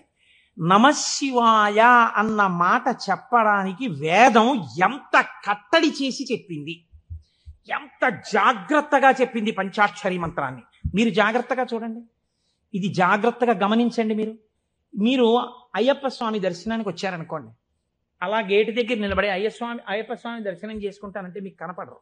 మీరు అక్కడ చెప్పులు విప్పాలి, లోపలికి రావాలి, ఇక్కడ ఉన్నటువంటి పరివార దేవతలందరినీ దర్శనం చెయ్యాలి, మెట్లెక్కాలి, గణపతికి సుబ్రహ్మణ్యుడికి ప్రదక్షిణం చెయ్యాలి, ధ్వజస్తంభం పక్క నుంచి లోపలికి వెళ్ళాలి. స్వామికి ఒక పక్కకి వెళ్ళి నిలబడి ఆయన వంక చూస్తే అప్పుడు మీరు సంతోషంగా స్వామి దర్శనం చేస్తారు. అలాగే ఈ పంచాక్షరిని వేదం ఎక్కడ దాచిందో చూడండి. మనకి వేదములు 4 అయినా సాధారణంగా మనం ఏమంటామంటే 3గా వ్యవహరిస్తాం సంప్రదాయంలో. అందుకే శంకరాచార్యులు వారు కూడా శివానంద లహరిలో త్రైవేద్యం హృద్యం త్రిపురహరమాద్యం త్రినయనం అన్నారు. త్రైవేద్యం అనడానికి ఒక కారణం ఉంది. ఋగ్వేదం, యజుర్వేదం, సామవేదం ఈ 3 వేదాలు నేర్చుకోవడానికి ఒక్కసారి ఉపనయనం చేసుకుంటే చాలు. ఒకసారి ఉపనయనం చేసుకుంటే 3 వేదాలలో ఉండేటటువంటి సారాంశమునకు కూడా ఒక సావిత్రి ఉపదేశం, ఒక గాయత్రి ఉపదేశంతో 3 వేదాలు చదవచ్చు. అథర్వ వేదం చదువుతాను అన్నారు అనుకోండి ఎవరైనా, ఈ 3 వేదాలు చదవడానికి కావలసినటువంటి ఉపనయనం సరిపోదు. అథర్వ వేదం కూడా చదవాలంటే మళ్ళీ ఉపనయనం చేసుకోవాలి. మళ్ళీ ఉపనయనం చేసుకుని మళ్ళీ ఇంకొక బ్రహ్మోపదేశం పొందాలి. పొంది అథర్వ వేదం చదవాలి. అందుకని త్రైవేద్యం అంటారు సాధారణంగా. ఈ 3 వేదములు ఋగ్వేదం, యజుర్వేదం, సామవేదం మీరు 3 అలా పెట్టారనుకోండి. ఒక దేవాలయ ప్రాంగణం ఉన్నట్టుగా 3 వేదాలు అలా పెడితే ఈ 3 వేదాలకి మధ్యలో ఏ వేదం ఉంది? ఇది ముందరి ద్వారం, ఇది వెనక ద్వారం, ఇది ఋగ్వేదం, ఇది సామవేదం, ఈ మధ్యలో ఉన్నది యజుర్వేదం. ఇప్పుడు ఈ యజుర్వేదానికి 7 కాండలు ఉన్నాయి. 7 కాండలు 1 2 3 4 5 6 7. ఇప్పుడు ఇందులో మళ్ళీ మధ్య ప్రాకారం ఏది? 4వ కాండ కదండి. ముందు 3 వెనక 3 మధ్యలోది 4. ఇప్పుడు ఈ 4వ కాండలో ఏముంది? యజుర్వేదంలో రుద్రాధ్యాయం ఉంది. మళ్ళీ రుద్రాధ్యాయంలో అష్టమానువాకం మీరు తీసుకోండి, మధ్యలోకి అష్టమానువాకం వస్తుంది. అష్టమానువాకం మీరు తీసి ఇప్పుడు చదవండి అష్టమానువాకాన్ని. నమ సోమాయ చ రుద్రాయ చ నమస్తామ్రాయ చ అరుణాయ చ నమ సింగాయ చ పశుపతయే చ నమ ఉగ్రాయ చ భీమాయ చ నమో అగ్రే వధాయ చ దూరే వధాయ చ నమో హంత్రే చ హనీయసే చ నమో వృక్షేభ్యో హరికేశేభ్యో నమస్తారాయ నమ శంభవే చ మయో భవే చ నమ శంకరాయ చ మయస్కరాయ చ నమ శివాయ చ శివతరాయ చ. అష్టమానువాకం చిట్ట చివర్లో నమ శివాయ చ అక్కడ పెట్టారు. ఈ నమ శివాయ చాకి ముందు ఏం పెట్టారు? మయస్కరాయ చ. మయస్కరాయ చ అంటే గురువు. గురూపదేశంతో పంచాక్షరిని పొందాలి. మయస్కరాయ చ ఈ గురువుల పరంపరలో మొట్టమొదట లోకంలో శివనామాన్ని ప్రచారం చేసి అద్వైత సిద్ధి వైపుకు నడిపించిన వాళ్ళు ఎవరు? నమ శంకరాయ చ శంకర భగవత్పాదులు. ఆ శంకర భగవత్పాదులు ఎవరు? శంకరుడే. ఎలా చెప్పగలరు? రుద్రాధ్యాయంలోనే అభిషేక మంత్రాల్లోనే ఒక చోటు ఉంది, నమ కపర్దినేచ వ్యుక్తకేశాయ చ అని. కపర్దినేచ అంటే పెద్ద జటాజూటం ఉన్నవాడు, వ్యుక్తకేశాయ చ అంటే అసలు వెంట్రుకలు లేనివాడు, మొత్తం పూర్ణమండలం చేయించేసుకుని గుండు చేయించేసుకుని ఉన్నవాడు. అలా ఎలా కుదురుతుందండి? పక్కనే ఉన్న నామంలో పెద్ద జటాజూటమా, ఆ పక్కనే ఉన్న నామంలో ఒక్క వెంట్రుక కూడా లేనటువంటి గుండుతో ఉన్నవాడా? ఈ రెండు ఎలా సమన్వయం అవుతాయి అంటే పెద్దలన్నారు, నీ ఇష్టం వచ్చినట్టు చెప్పడానికి వీల్లేదయా, అలా వ్యుక్తకేశాయచ గుండుతో శివుడున్నాడని ఎక్కడైనా చెప్పారా అంటే వ్యాస భగవానుడు వాయుపురాణంలో చెప్పారు గుండుతో శివుడున్నాడు అని. గుండుతో శివుడు ఎక్కడున్నాడు? ఎందుకంటే దక్షిణామూర్తిగా కూడా జటాజూటంతో ఉంటారు, శివుడిగా జటాజూతంతో ఉంటారు. పూర్ణముండనంతో గుండు చేయించుకున్నటువంటి శివస్వరూపం లేదు. మరి వాయుపురాణం ఎలా చెప్పింది ఉన్నాడని అంటే, వాయుపురాణం ఒక విషయాన్ని వ్యాస భగవానుడు ప్రతిపాదన చేస్తూ చెప్పారు. చతుర్భిః సహ శిష్యైస్తు శంకరో అవతరిష్యతి. 9 శిష్యుల మధ్యలో కూర్చుని గుండుతో ఉండి మీద బట్ట కప్పుకున్న సన్యాసి రూపంలో ఎవరు కనపడుతున్నాడో ఆయనే పరమశివుడు అని చెప్పింది. ఇప్పుడు 9 శిష్యుల మధ్యలో కాషాయ బట్ట ఇలా గుండు మీద వేసుకుని చేతిలో వేదాలు పట్టుకుని ఇలా చిన్ముద్ర పట్టి కూర్చున్నది ఎవరండి? శంకరాచార్య స్వామి. నమ కపర్దినేచ పరమశివుడు, వ్యుక్తకేశాయ చ శంకరాచార్యుల వారు. కాబట్టి ఇప్పుడు ఈ శంకరాచార్యుల వారు ఎవరు? పరమశివుడే. రుద్రాధ్యాయంలో రహస్యంగా చెప్పేసింది. ఎప్పుడో రాబోయేటటువంటి శంకరావతారాన్ని రుద్రాధ్యాయం చెప్పింది. ఆయన్ని మయస్కరాయచ, ఆ శంకరుల గురు పరంపర ఉన్నదే అది సదాశివ సమారంభాం లేకపోతే నారాయణ సమారంభాం వ్యాస శంకర మధ్యమాం అస్మదాచార్య పర్యంతాం వందే గురు పరంపరాం. ఆనాడు పరమశివుడు కపర్ది అని ఇంత జుత్తుతో ఉన్నవాడి నుంచి ప్రారంభమైనటువంటి ఈ గురు పరంపర మధ్యలో శంకరాచార్య స్వామి ఉంటే ఈనాడు నాకంటి ఎదుట నాకు శంకరాచార్య స్వరూపమై నన్ను నిలబెట్టి ఆశీర్వదించి నడుపుతున్నటువంటి నా గురువు బ్రహ్మశ్రీ మల్లంపల్లి అమరేశ్వర ప్రసాద్ గారి వరకు ఆ గురు పరంపరయే నడుచుచున్నది. ఎవరికి వారు వారి గురువు వరకు ఇలాగే చెప్పుకుంటాం. సదాశివ సమారంభాం శంకరాచార్య మధ్యమాం అస్మదాచార్య పర్యంతాం వందే గురు పరంపరాం. ఈ గురువు ఏం చేస్తున్నారు? మీకు నడుబడి నేర్పుతున్నారు. ఈ గురువు ఏం చేస్తున్నారు? ఉదారమూర్తి అయి మిమ్మల్ని ఆశీర్వదిస్తున్నారు. ఈ గురువు ఏం చేస్తున్నారు? మీ ఉద్ధరణ కోసం ఈశ్వరుణ్ణి ప్రార్థన చేస్తున్నారు. అటువంటి గురువే ఈశ్వర స్వరూపుడై ఉన్నాడు. ఎప్పుడెప్పుడు లోకంలో వేద ప్రమాణాన్ని చెడగొట్టడానికి అవైదికమైనటువంటి వాదనలు ప్రబలుతాయో అప్పుడప్పుడు పరమేశ్వరుడే బయలుదేరి వచ్చి అవతార స్వీకారం చేశారు. కృష్ణ భగవానుడు కూడా చేశాడు గీతా ప్రచారాన్ని. మహానుభావుడై ప్రస్థానత్రయంలో ఒకటండి భగవద్గీత. అంతటి భగవద్గీతను మనకు అందించినటువంటి జగదాచార్యుడు కృష్ణ పరమాత్మ.